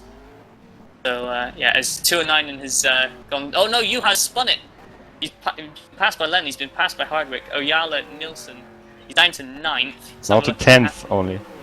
And his pit crew is of course also getting ready because they see the problem there. He just lost it there on the braking and the back end came round. Maybe you seem to be dead. Yeah, no, I think his brake balance is a bit too far rearward, as he's actually holding up Damien Patel now for from Wire Motorsports. Meanwhile, it looks like Eric Twite in 2nd position. He will come into the pits for his 2nd pit stop. Yeah. A short middle stint for Tveit, gonna try and undercut his teammate. Oh, braking late there. Oh, just avoids the wall. Salo also coming in. Salo locks up. Just completely misses the entry there. It almost cost him a lot of time. Gary Lennon looks like he's coming in as well for Save the Ring in 6th place. Meanwhile, Oyala is still at the back of Hardwick. Nothing Hardwick can do at the moment. 209 in the pit is coming in for Frami. Looks like Angwin's staying out for Airstream. He's had quite a quiet race. I think Oyala will go for the move now. Now he's in 5th position, is for 4th place, and he goes on the inside in first corner. I think he brakes far too late there. He's tried that late braking maneuver for the 3rd or 4th time this race. This time it doesn't pay off for him, as now he's going to come under threat soon from Anders Nilsson. But back to Kevin Angwin. He's in 7th now, obviously because of pit stops. I think before he was 11th before the first people started pitting. He's had a very quiet, but very good race so far for Airstream. They'll be very impressed with that. Eric Twite now exited the pits, by the way, in just 9th behind position. John Monroe, but just ahead of Ryan Walker. He should leave Walker because of the What's interesting is he's ahead of Rob Taplin, who is now in 12th place, who's on that one-stop strategy. Taplin, in fact, just came out ahead of Salo. Yep. So that'll be interesting. Oh, meanwhile, Nielsen's on the grass in 6th place, battling with Oyala. He's caught up to Oyala now. Yeah. Oh, Anderson there on the inside of the corner, trying his best to set the way. Looks like he's got a puncture on that car. The leader's in the pits, by the way. Eric Strand into the pits. Yep, he's not alone. SRP is in there as well, along with Ben Hackson. Where's I think Hardwick wants to come to the pits as well. And Oyala. And Nielsen. So basically everyone except the THR duo. Yep. Yunt going long again. Strani's on the move. Yunt passes him. Of course, Yunt needs to do another pit stop. Staying out for Optimum. I think Strani will stay ahead of... No, he won't stay ahead of Anders Nilsson. Who's behind Angwin? Will Angwin jump Strani? No, he won't. Actually, Strani will stay ahead of Anders Nilsson. He's pitting, he's come out in 3rd. Not quite. Nilsson just goes past. But of course, Strani will have fresher tires now, so it won't take him long. Also, I can't imagine that Nilsson will defend too hard, considering he still has to do pit stop. Battle of the pit crews. 1-on-1 versus Smart Power Racing, Hardwick and Oyala, currently 6th and 7th. Damien Patel from Mar coming down the pits could impede the release of Oyala. Oh, this will be close, this will be close. Patel wants to get over to his pit box, but he can't. Oyala's in the way. It looks like about the same gap they came in with, so Hardwick with the slightly better pit stop. Meanwhile, just ahead, 10th and 9th position, Salo and Taplin are battling. Of course, they're actually racing each other, because Taplin is on the one-stop strategy. Yeah. Advantage for Salo because of the fresher tires. And the light. Have to save them so much. Almost said because of the lighter car, and then, you know, they still have the same distance to go, still have the same amount of fuel. My mistake. But 209 in there has dropped a bit of time on Oyala. There's Mirabal in the pits. Lewis Travis comes into the pits sideways. Oh, Salo goes through in 9th place, into 9th place now. Yeah, but I think this was not because he was angry. That coming into the pits. I think he flashed his light there, but I I don't think he was angry about it, while Taplin is braking really late for the next corner. Torborg just clearing some traffic. As Junt pits, Nilsson also going in. Yeah, and I think after these, I've bet it will settle down a bit. Only Torborg is the car where you wonder on which strategy he is. But I think then we got a clear picture who's in which position. Ryan Walker right on the back of John Munro again. Yeah. These two have not been in the pits, right? Airstream. No, Munro pits now though. As Salo, look at the gap that Salo's pulled on Taplin in half a lap. It's gonna be on the near maybe 2 seconds and change. Yeah, just under 2 seconds. That's right when you view it from this point of view, but from another point of view, Rod Taplin, he was not in the top 10 in qualifying. And still he can run in a pretty good position during this race. It's now Davadun just came out behind him off the pits. So I think with the strategy he can still get a really, really good result. Well, Salo was 4th before the pit phase. There's someone we completely haven't noticed in 3rd place, Kevin Angwin for Aerostream. Yeah, as I said, had an uneventful race, but sometimes that's the way to go. He's got Ben Hackison, who's a lap down behind him. And if Angwin can just keep on rolling around, this could equal a top 10 for Aerostream, which they said that their goal was to get both cars in the top 10. I expect the battle between Munro and... Oh no, Munro is way far behind.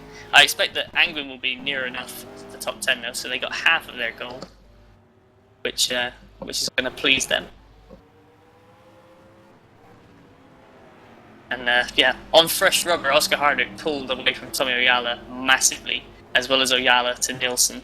So I think that battle is a bit sorted at the moment.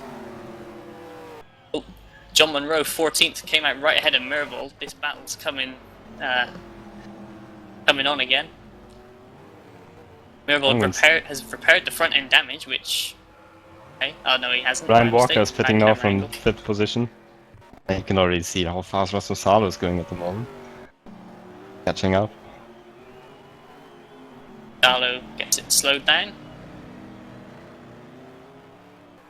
Junt goes through, Leno's going through.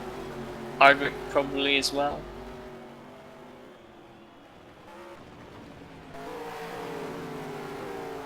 Yeah, back to 14th and 15th, Munro and Mervold.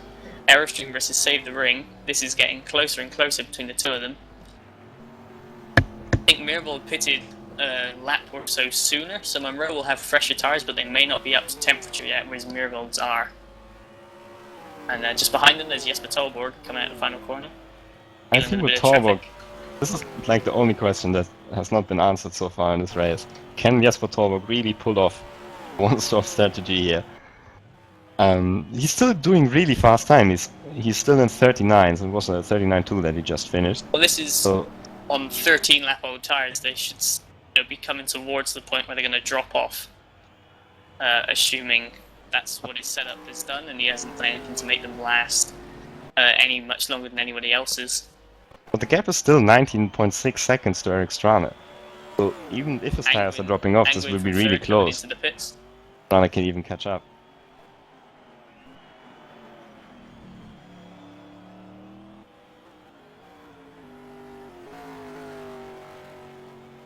It's a bit of a battle. A lap down, Ben Hackson is 17th, doing very well, considering he's not used to rear-wheel drives. Has got Lewis Travis coming right up behind him.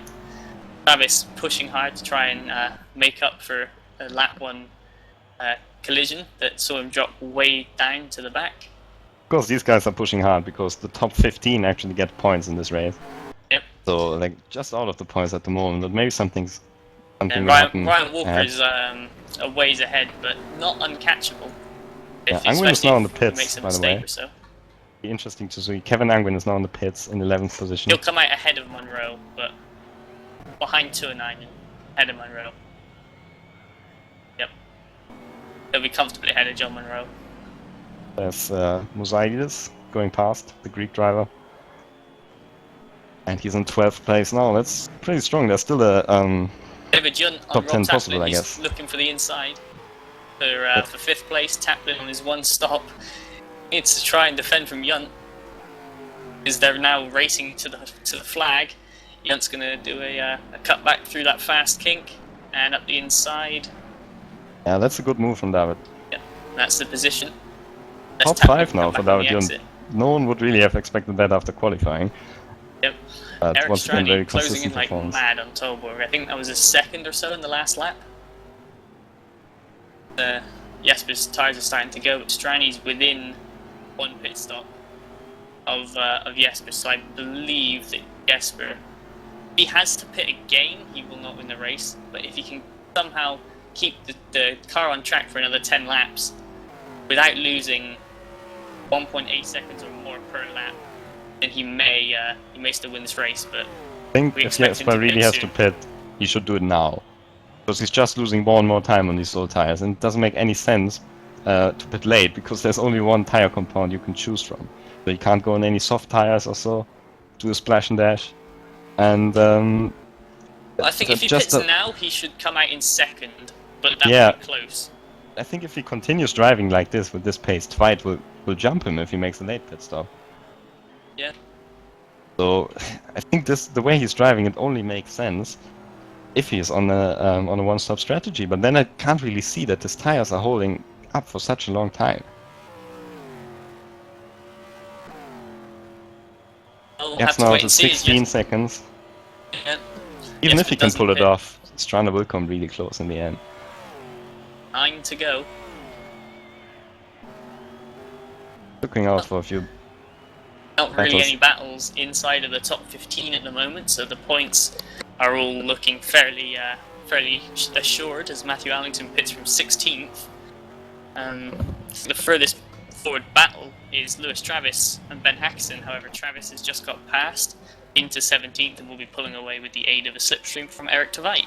Mine can have a new battle pretty soon though, because Oscar Hardwick is closing in a lot on Gary Lennon for 7th place. Oh, he is as well. Now they got traffic ahead as well. There's Patel and I think Lopez. Yep. They're getting out of the way. But this is the age-old battle of consistency versus aggression. Gary Lennon just will run around with the same lap times all the time. Not blisteringly fast, but he can keep just knocking those lap times out, whereas Hardwick is much faster over a single lap, but, you know, maybe prone to making mistakes. Oh, now there's Ellington coming out of the pits. Yep, oh, that's bad luck for Lennon. Yep, I think he tried to avoid them. Yep, there's Lopez! Spins it, just misses Gary Lennon. But as they're going past the back marker, that's going to be Oscar Hardwick's position. But Rob Tapton's not that far up the road. He's 3 seconds ahead with 9 laps to go, and Hardwick is on much fresher tyres. I think Hardwick will be able to get Tapton by the end of the race, and probably not David Junt. So when you saw how much Taplin was dropping off during the during his first stint at the end, he was doing 43s. So I think it's just a matter of time until Hardwick and also Lennon catch up to him and can get past him. But I'm wondering more, so the guy had David Junt in 5th place. Maybe he's also a potential target for Hardwick. Hardwick really has to put in some great laps to catch up that much. Well, it's 5.3 seconds, and they're on about the same tyres. Judging by their practice and qualifying pace, that should be possible. But then you have to factor in if Rob Taplin will just move over for Oscar, or will he fight him for that 6th place or so? Meanwhile, in the battle for the lead, markers. Talbot has now dropped into the 40s with his time. So it's pretty obvious he wants to try it, he wants to make the one-stop work. The problem is Strana's in the 38, so he can do lap times that are 2 seconds faster at the moment. And the gap is down to 13.5 seconds, so that will be really close for Jesper. Even if his tires hold up and he doesn't get a puncture, there's a big risk that Strana will catch him for the finish. Well, Jesper Tollborg, the thing he needs to do now is keep consistent, and then if Strani does come into his rearview mirror, he needs to keep cool under the pressure. Once again, prove why he's called the Iceman, and have to try and hold Strani off for as long as he can, as he's coming up to lap Ryan Walker, who is the last point scorer at the moment for Optimum Sim Racing.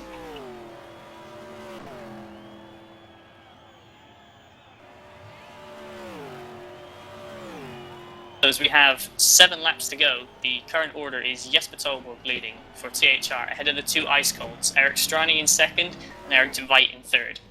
Rasmus Salo for 1-on-1 in 4th, David Junt in 5th for THR, Rob Taplin in 6th, and on that one-stop strategy with Oscar Hardwick closing in rapidly, 7th for Smile Power.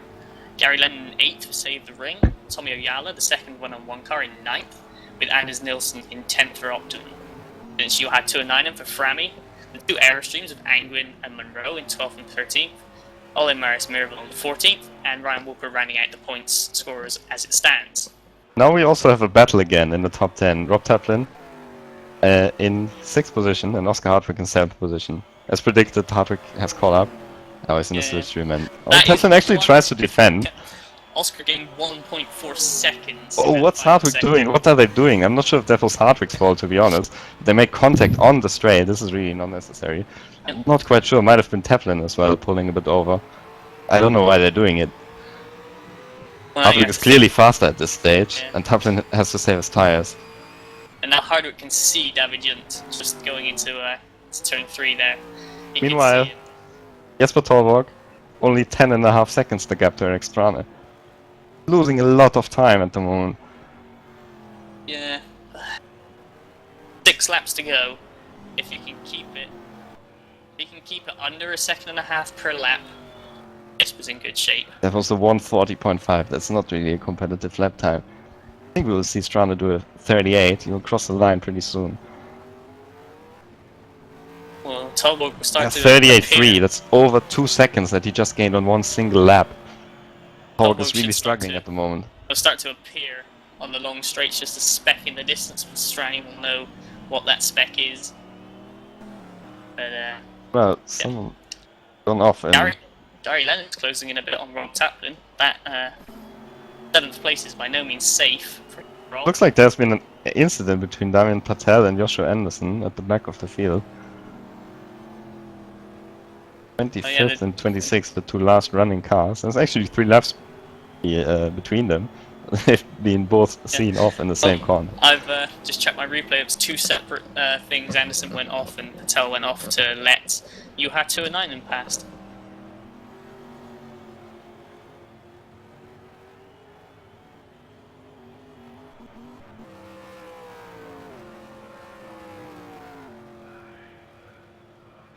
All seems to be quietening down for just a moment. Oh, Oyala has pulled by Anders Nilsson. Not sure if Oyala made a mistake or if Nilsson's going blisteringly fast, but they're coming up to the back of Matthew Allington, whose ping looks a little high, so they could be getting a bit concerned as lag, but the car looks stable to me, so hopefully it'll look stable to Oyala and Nilsson as well. And Gary Lennon, yeah. He's trying to attack Rob Taplin for 7th. Yeah, Lennon has the faster car at the moment, pretty sure. And I think he will wait for the straight to make his move. Ooh, he almost makes contact in the braking zone. That was very close.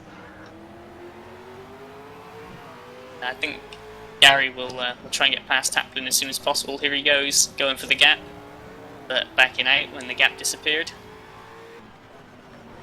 Oh, Taplin runs wide there, gets stuck a bit on the curb, so that's the opportunity Len needed. It was clever driving from Len, just waited for the right opportunity. Yep. David Hunt will be getting to see Oscar Hardwick in his rear view mirror any second, so Hunt may need to pick the pace up if he wants to keep hold of that top 5. And Leno, I think, is through in 7th, Taplin 8th. I doubt he'll... Oh no, Oyala's quite close. Maybe he'll catch... Problem is Oyala has Nielsen right behind him. So Nielsen's dropped off at the moment. Falling back to Juha, 2-9 a little bit. Taplin has done a 41.7, so that's not really fast. Meanwhile, Oyala has done a 39.4. So I think he should catch up remaining laps. Meanwhile, at the front of the field, it's 5.4 seconds only. Strane and Tolborg. Jesper's losing buckets of time. But at this point, Jesper, if he pits, will come out definitely 3rd. Yeah, I don't think it makes any sense for him to pit anymore. Whereas if he stays out, then he'll probably keep hold of 2nd. Because look, Strani can see him from his driving position. Jesper has done a 41 and Strana with a 38.3. That's a really, really good lap time on these tires for Strana as well. I think Strana is really pushing hard at the moment, trying to catch Jesper. And this could, this could get exciting because there are not really many laps left. I think this lap and 3 more, and the race is over. At the back of the field, or near the back of the field, is Stavros Mousadis and Riku Sarpia, both pitting for Mizurik and the Greek virtual racing team. They're gonna drop a few places.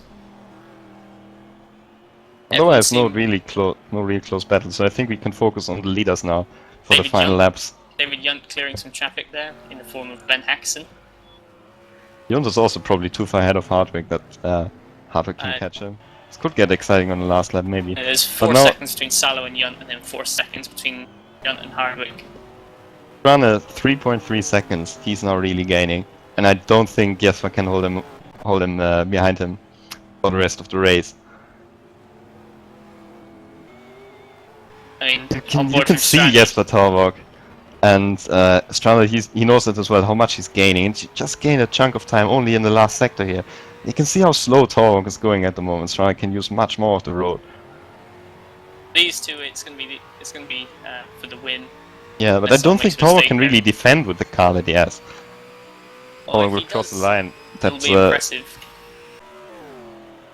The time well in the 40s. That's a 42 flat. Strana's done 38.4. So I'm pretty sure Jesper has no chance whatsoever to keep the lead. Well, Jesper was on the back of Ryan Walker just a minute ago, and to put a lap on him, and Ryan Walker has just disappeared up the road. If you can hop on board with him, you'll just see a small yellow speck in the distance. That is Ryan Walker, so you can see that Jesper is... Oh, Joshua Anderson just spun ahead of Jesper Torvog, but he spins... spins off the track. Yeah. And Strana is now so close. I think he will pass him on this lap already. He doesn't need to wait for the straight. And Jesper's tires, he locks up there. Jesper's being put under pressure. He's got no chance. Yep, Strana goes through, and Jesper won't fight it. There's no point. He's on the inside here. No. But I think he's going 4 seconds slower per lap at the moment. He really has to, just keep his tires, don't get a puncture, and then everything's alright. Just keep it going, but he's locking up a lot, which could wear the tires out just that little bit, and it needs to get punctured by the end of the race. But Eric Strani takes the lead from Jesper Tolborg with 3 laps to go. It also has to be said, maybe that was a risk worth taking, because it didn't seem like Torvog had really the same pace as the Ice Cold guys in the beginning of the stint. He tried to make the most of it, and if he doesn't get a puncture, he can still finish in 2nd place, which is really good. 8th place, Rob Taplin. 9th place, Muyala. 10th place, Anders Nilsson. They're getting very close, and Anders Nilsson, I believe, is the fastest of these 3 currently. Yeah. And when you add in Taplin's incredibly worn tyres, then Taplin could find himself winding up in 10th place. His 209 has gone off in 11th. Yeah, Kevin Angwin is from Angwin soon. right at the back of him. But we can see Taplin, he's struggling with the same problem that Torvog has. He just no tires left whatsoever. Yeah. Well, there's 7 tenths now between Taplin and Nilsson. And Oyala goes for it. Yeah. If Typical wants to for Oyala in this race. Just uses the first opportunity. He has to follow him past Taplin, because anytime Nilsson loses behind Taplin is time that he won't be able to get back. I think he has to make the move now to get the draft on the start-finish straight, and he does so on the inside. Oh, Taplin. Bit of contact, but Oyala has opened up the gap by maybe just even 2 tenths. But it took Anders Nilsson 2 or 3 laps to close in the 3 tenths to get onto the back of Oyala last time, and there isn't 3 laps left anymore. Yeah, so I think the chances are pretty slim. Maybe Kevin Angwin can catch up to your 2.9, who seems to also suffer from tire wear at the moment. Yeah. Well, you has again just missed a sector beam, which is kind of annoying. Or has he? Hang on a minute. Now he's back in 11th position. Now he's back. Yep. So a bit of lag as well. If Yuha makes a mistake, I think Angwin will get past him, but otherwise I believe those 2 will stay in the same order, especially if Angwin goes sideways through many more braking zones like that. Torvog seems to just roll around at the moment, maintains his position White comes closer all the time, but I doubt that White can come pretty close because now Strand is on the final lap. Yep.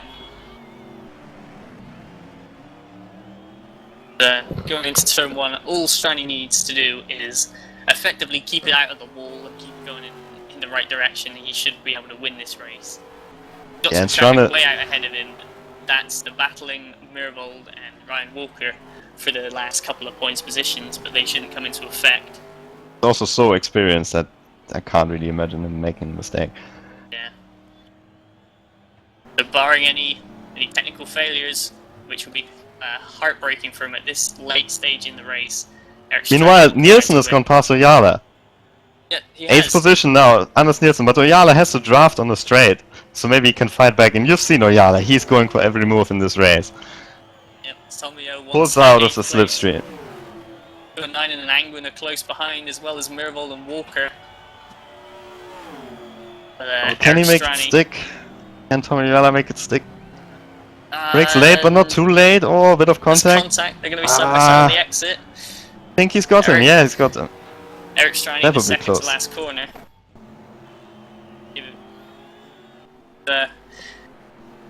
No threat of anyone around him. He's past Damien Patel on the last lap to put another lap on him. And Eric Strani will come across the line to win the race. Damien Patel happily flashing his lights just in behind. Well done, Eric Strani. Great race from him. Torvik will come second. White will come third, but the battle is still on a little bit behind. Nielsen and Oyala and Angwin and 2-9. Tvite's drifting. Tvite is drifting the last sector. He's happy to get a podium. But Hardwick, I think, is too far back from Jan. Lennon's on his own. Nielsen and Oyala, this is going to get interesting for the final few turns. They pass Joshua Anderson while he's off track.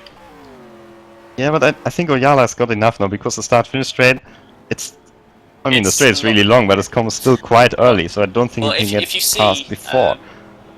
During the race, if Nielsen's this close to Oyala, maybe if he's 2/3 of the distance, Slipstream will only pull him past after the start-finish line. So I think, barring Oyala, now they're on the straight. There's no chance. Yep, as Junt finishes 5th, Hardwick 6th, Lennon across the line 7th, Oyala 8th, Nielsen 9th. Angwin is still trying. Yep. Nah, Angwin and 2-9, and for 11th they got Joshua Anderson. Oh, stay out of the way, Josh. Yeah, I think Hugh has got the position. Rob Chapman was 1 stop, finishes 10th. 2-9. Yeah, good result for him, really good. 11th, Angwin in 12th. John Monroe finishes a lonely 13th. Good progress back up. And we still got a battle in behind for 14th place. For the last points, Mervold and Walker. Just misses him. Ooh, he loses the momentum here. Yep, he's out of the toe. Somewhere there across the line. Alright. Here comes Olin Maris Mervold, the last minute standing driver for Save the Ring.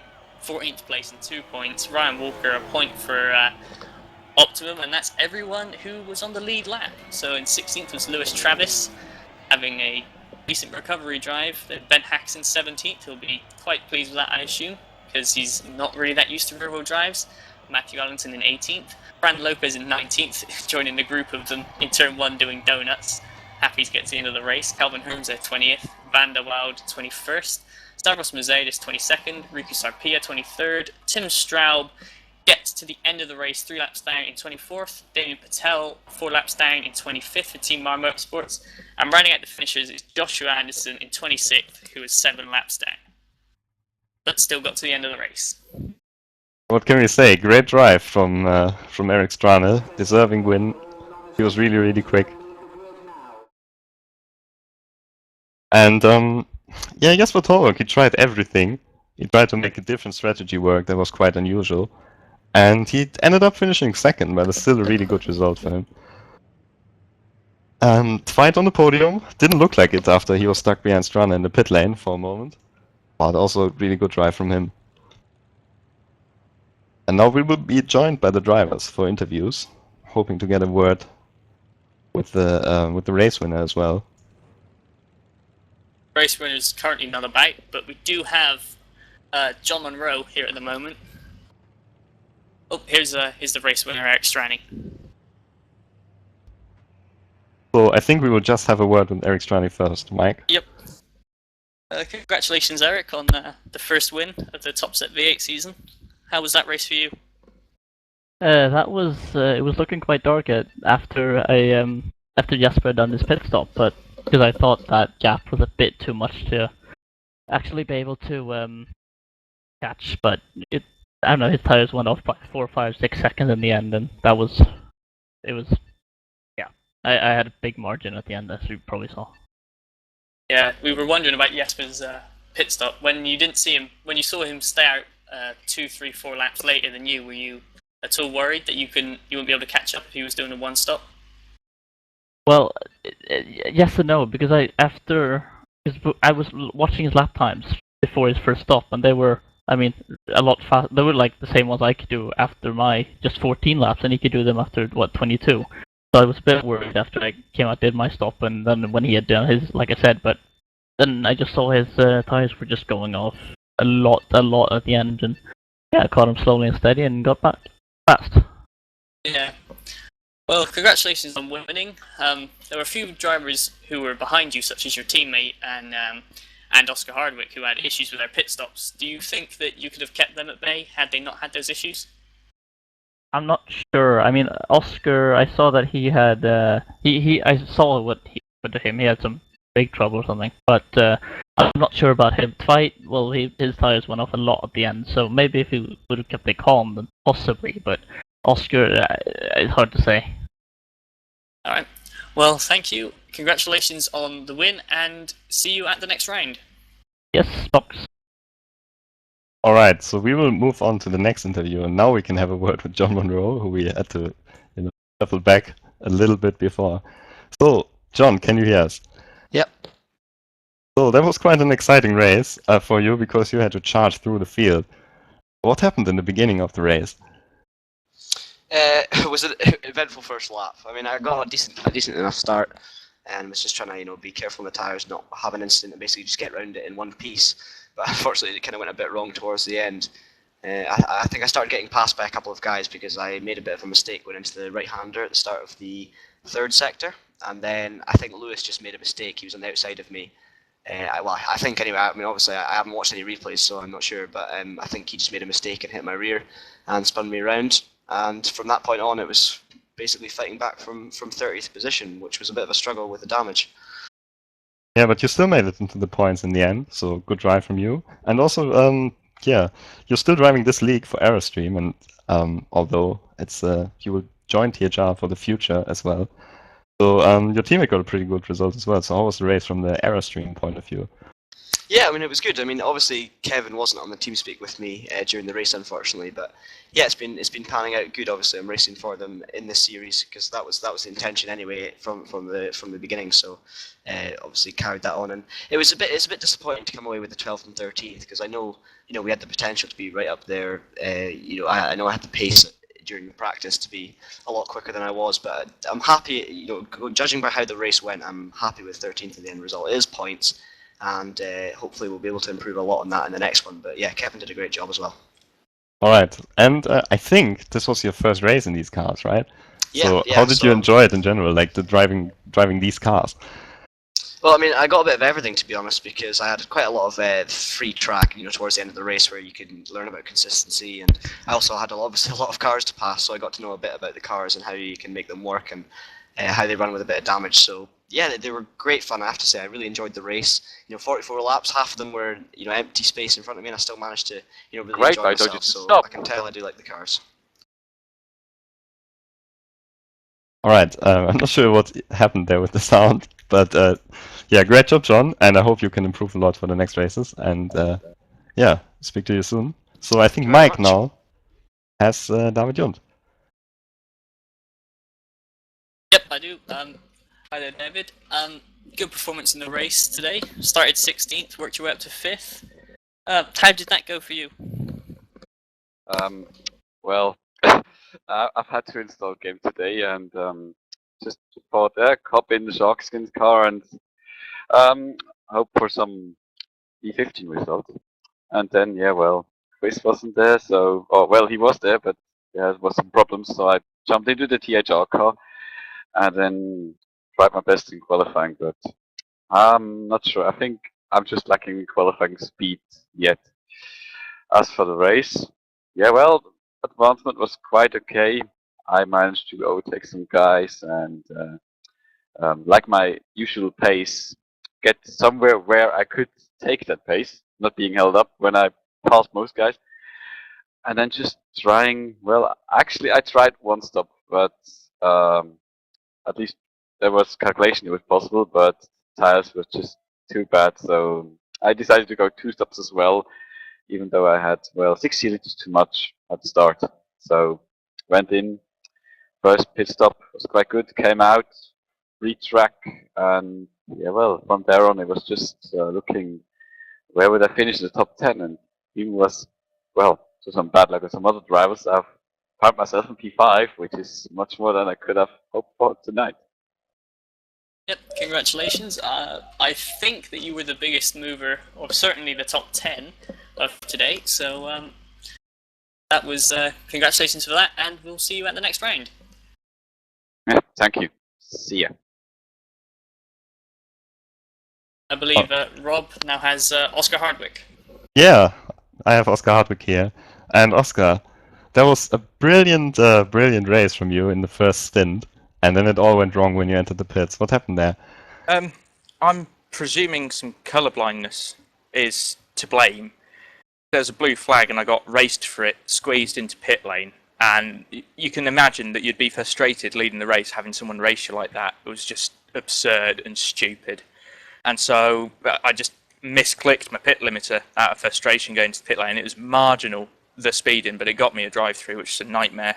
I think probably my second and third stints were probably much quicker and better than the first stint, to be honest, but you can't really get a gauge for it because I was so far back in the pack. Well, we've seen you charging through the field. After you were so far back, you were making some good moves. You were also pushing the car quite hard. So I think just in general, it seems like you have a very special driving style in these cars. Can you maybe explain a bit more about that? In terms of the driving style, it wasn't intended to be quite as aggressive or slidey as it was today, but I guess when you get put in a position where your options are recovery drive or don't finish anywhere half decent, you can go for the recovery drive, and that makes you drive much quicker than you'd have to from the front, really, because the gaps open up so quickly in these V8 races that you have to spend that much time fighting your way back through. And yeah, credit to the people that were on the same lap as me. The racing was good and fair, and no one cut me off or did anything wrong. It was just, again, the lapped cars, and maybe want to go and read through the rule book about blue flags, or just get an understanding for what that colour means on a racetrack, because there's just a distinct lack of understanding from a select few, and it didn't seem quite right. All right. Well, anyway, congratulations on your top 10 result, and hopefully it will go a bit better on the next race. Fingers crossed. And I think Mike now has the next driver, Tommy Oyala. Yep. Hi, Tommy. Hello. Good job on the top 10. Looked to be a very physical race from you, especially at the start with Matt, and then later on with Anders Nilsson. Would you care to talk us through your thoughts when that was going on? Yeah, I was thinking about not to say anything about the incidents with Matt, but I just read that his wheel is seriously broken or something, so that's why we kept hitting each other. Yeah, we saw him have it completely die on him, or something completely died on him as he just drove straight forward into a wall about halfway through the race. Yeah, I think that his wheel disconnected. That would explain that. But yeah, later on into the race, having a battle with Anders Nilsson and Gary Lennon. How was that section of the race for you? Yeah, the middle section was just saving my tires until the next pit stop, and after that, I think Anders was saving his tires almost whole the stint, and in the end he kind of started to push me and got past in penultimate lap, and I got just past him, and I thought I was catching Gary, but in the end the laps just ran out. Alright, well good result for one-on-one racing. Both drivers inside the top 8, So Yeah. that should leave you in a good place for the team's championship. So congratulations on that, as well as your own finish, and we'll see you at the next race. Yeah, thank you. I think next, Alright, Rob's yeah. going Next to one have should a be word with Ryan Walker. Ryan, can you hear me? Yep. So, that was, you scored some points in this race, but I think you were not really originally planning to even participate in this race. Tell me a bit more about this. I wasn't really planning to race, and then last night, Jonathan Ockerclum from Optimum Sim Racing asked me if I wanted to step in for him and take his place for the first round of this series, and I gladly accepted his offer because I love the V8s and I always seem to do okay depending on the track. But yeah, I wasn't really on the pace tonight, but overall with P15, I'll happily take that. Right, and do you think you can do a couple more races in this car? Definitely trying to race when I can. Obviously, I'm busy with endurance racing commitments on another league and also with TPS as well. But as I say, I'll race when I can. Alright, thanks a lot, Ryan. I hope you race again very often with us here. And I think Mike got the next one for the interview. Yep, I'm hopefully going to have a word with Ben Hackison. Ben, are you there? Hello. How was that for you? We know you're a front-wheel drive driver more than a rear-wheel drive. These things are about as powerful as a rear-wheel drive touring car gets. So how did you find it? I enjoyed it actually. I didn't spin, made a few mistakes, but like consistency got me 17th in the end. I wasn't quick, but almost got a point from it. Yep. My Well, first endurance race as well, so that was if it counts as endurance. 200 kilometers short endurance, but unfortunately your teammate had a few technical issues. So you were the top Magenta Warriors car in that race. So should be very impressed with that, and hopefully we'll see you at the next race where you can maybe get a point or so. Yeah, thanks. I think Rob's going to have a word with Gary Lennon if Yeah, possible. I'm planning to, but I'm not quite sure if I've found him yet in the paddock. Oh, there he is, Gary Lennon. So, Gary, this was a really good round from you.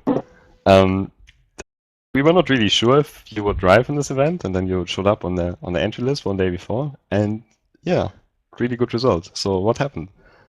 I got a late call up from the team boss, and yeah, I seemed to have a kind of reconnected with the car. All right. Well, we heard a lot that these cars are maybe not your favorites, and that's the motivation to drive with them. But after this race, are you planning to do more races in this series?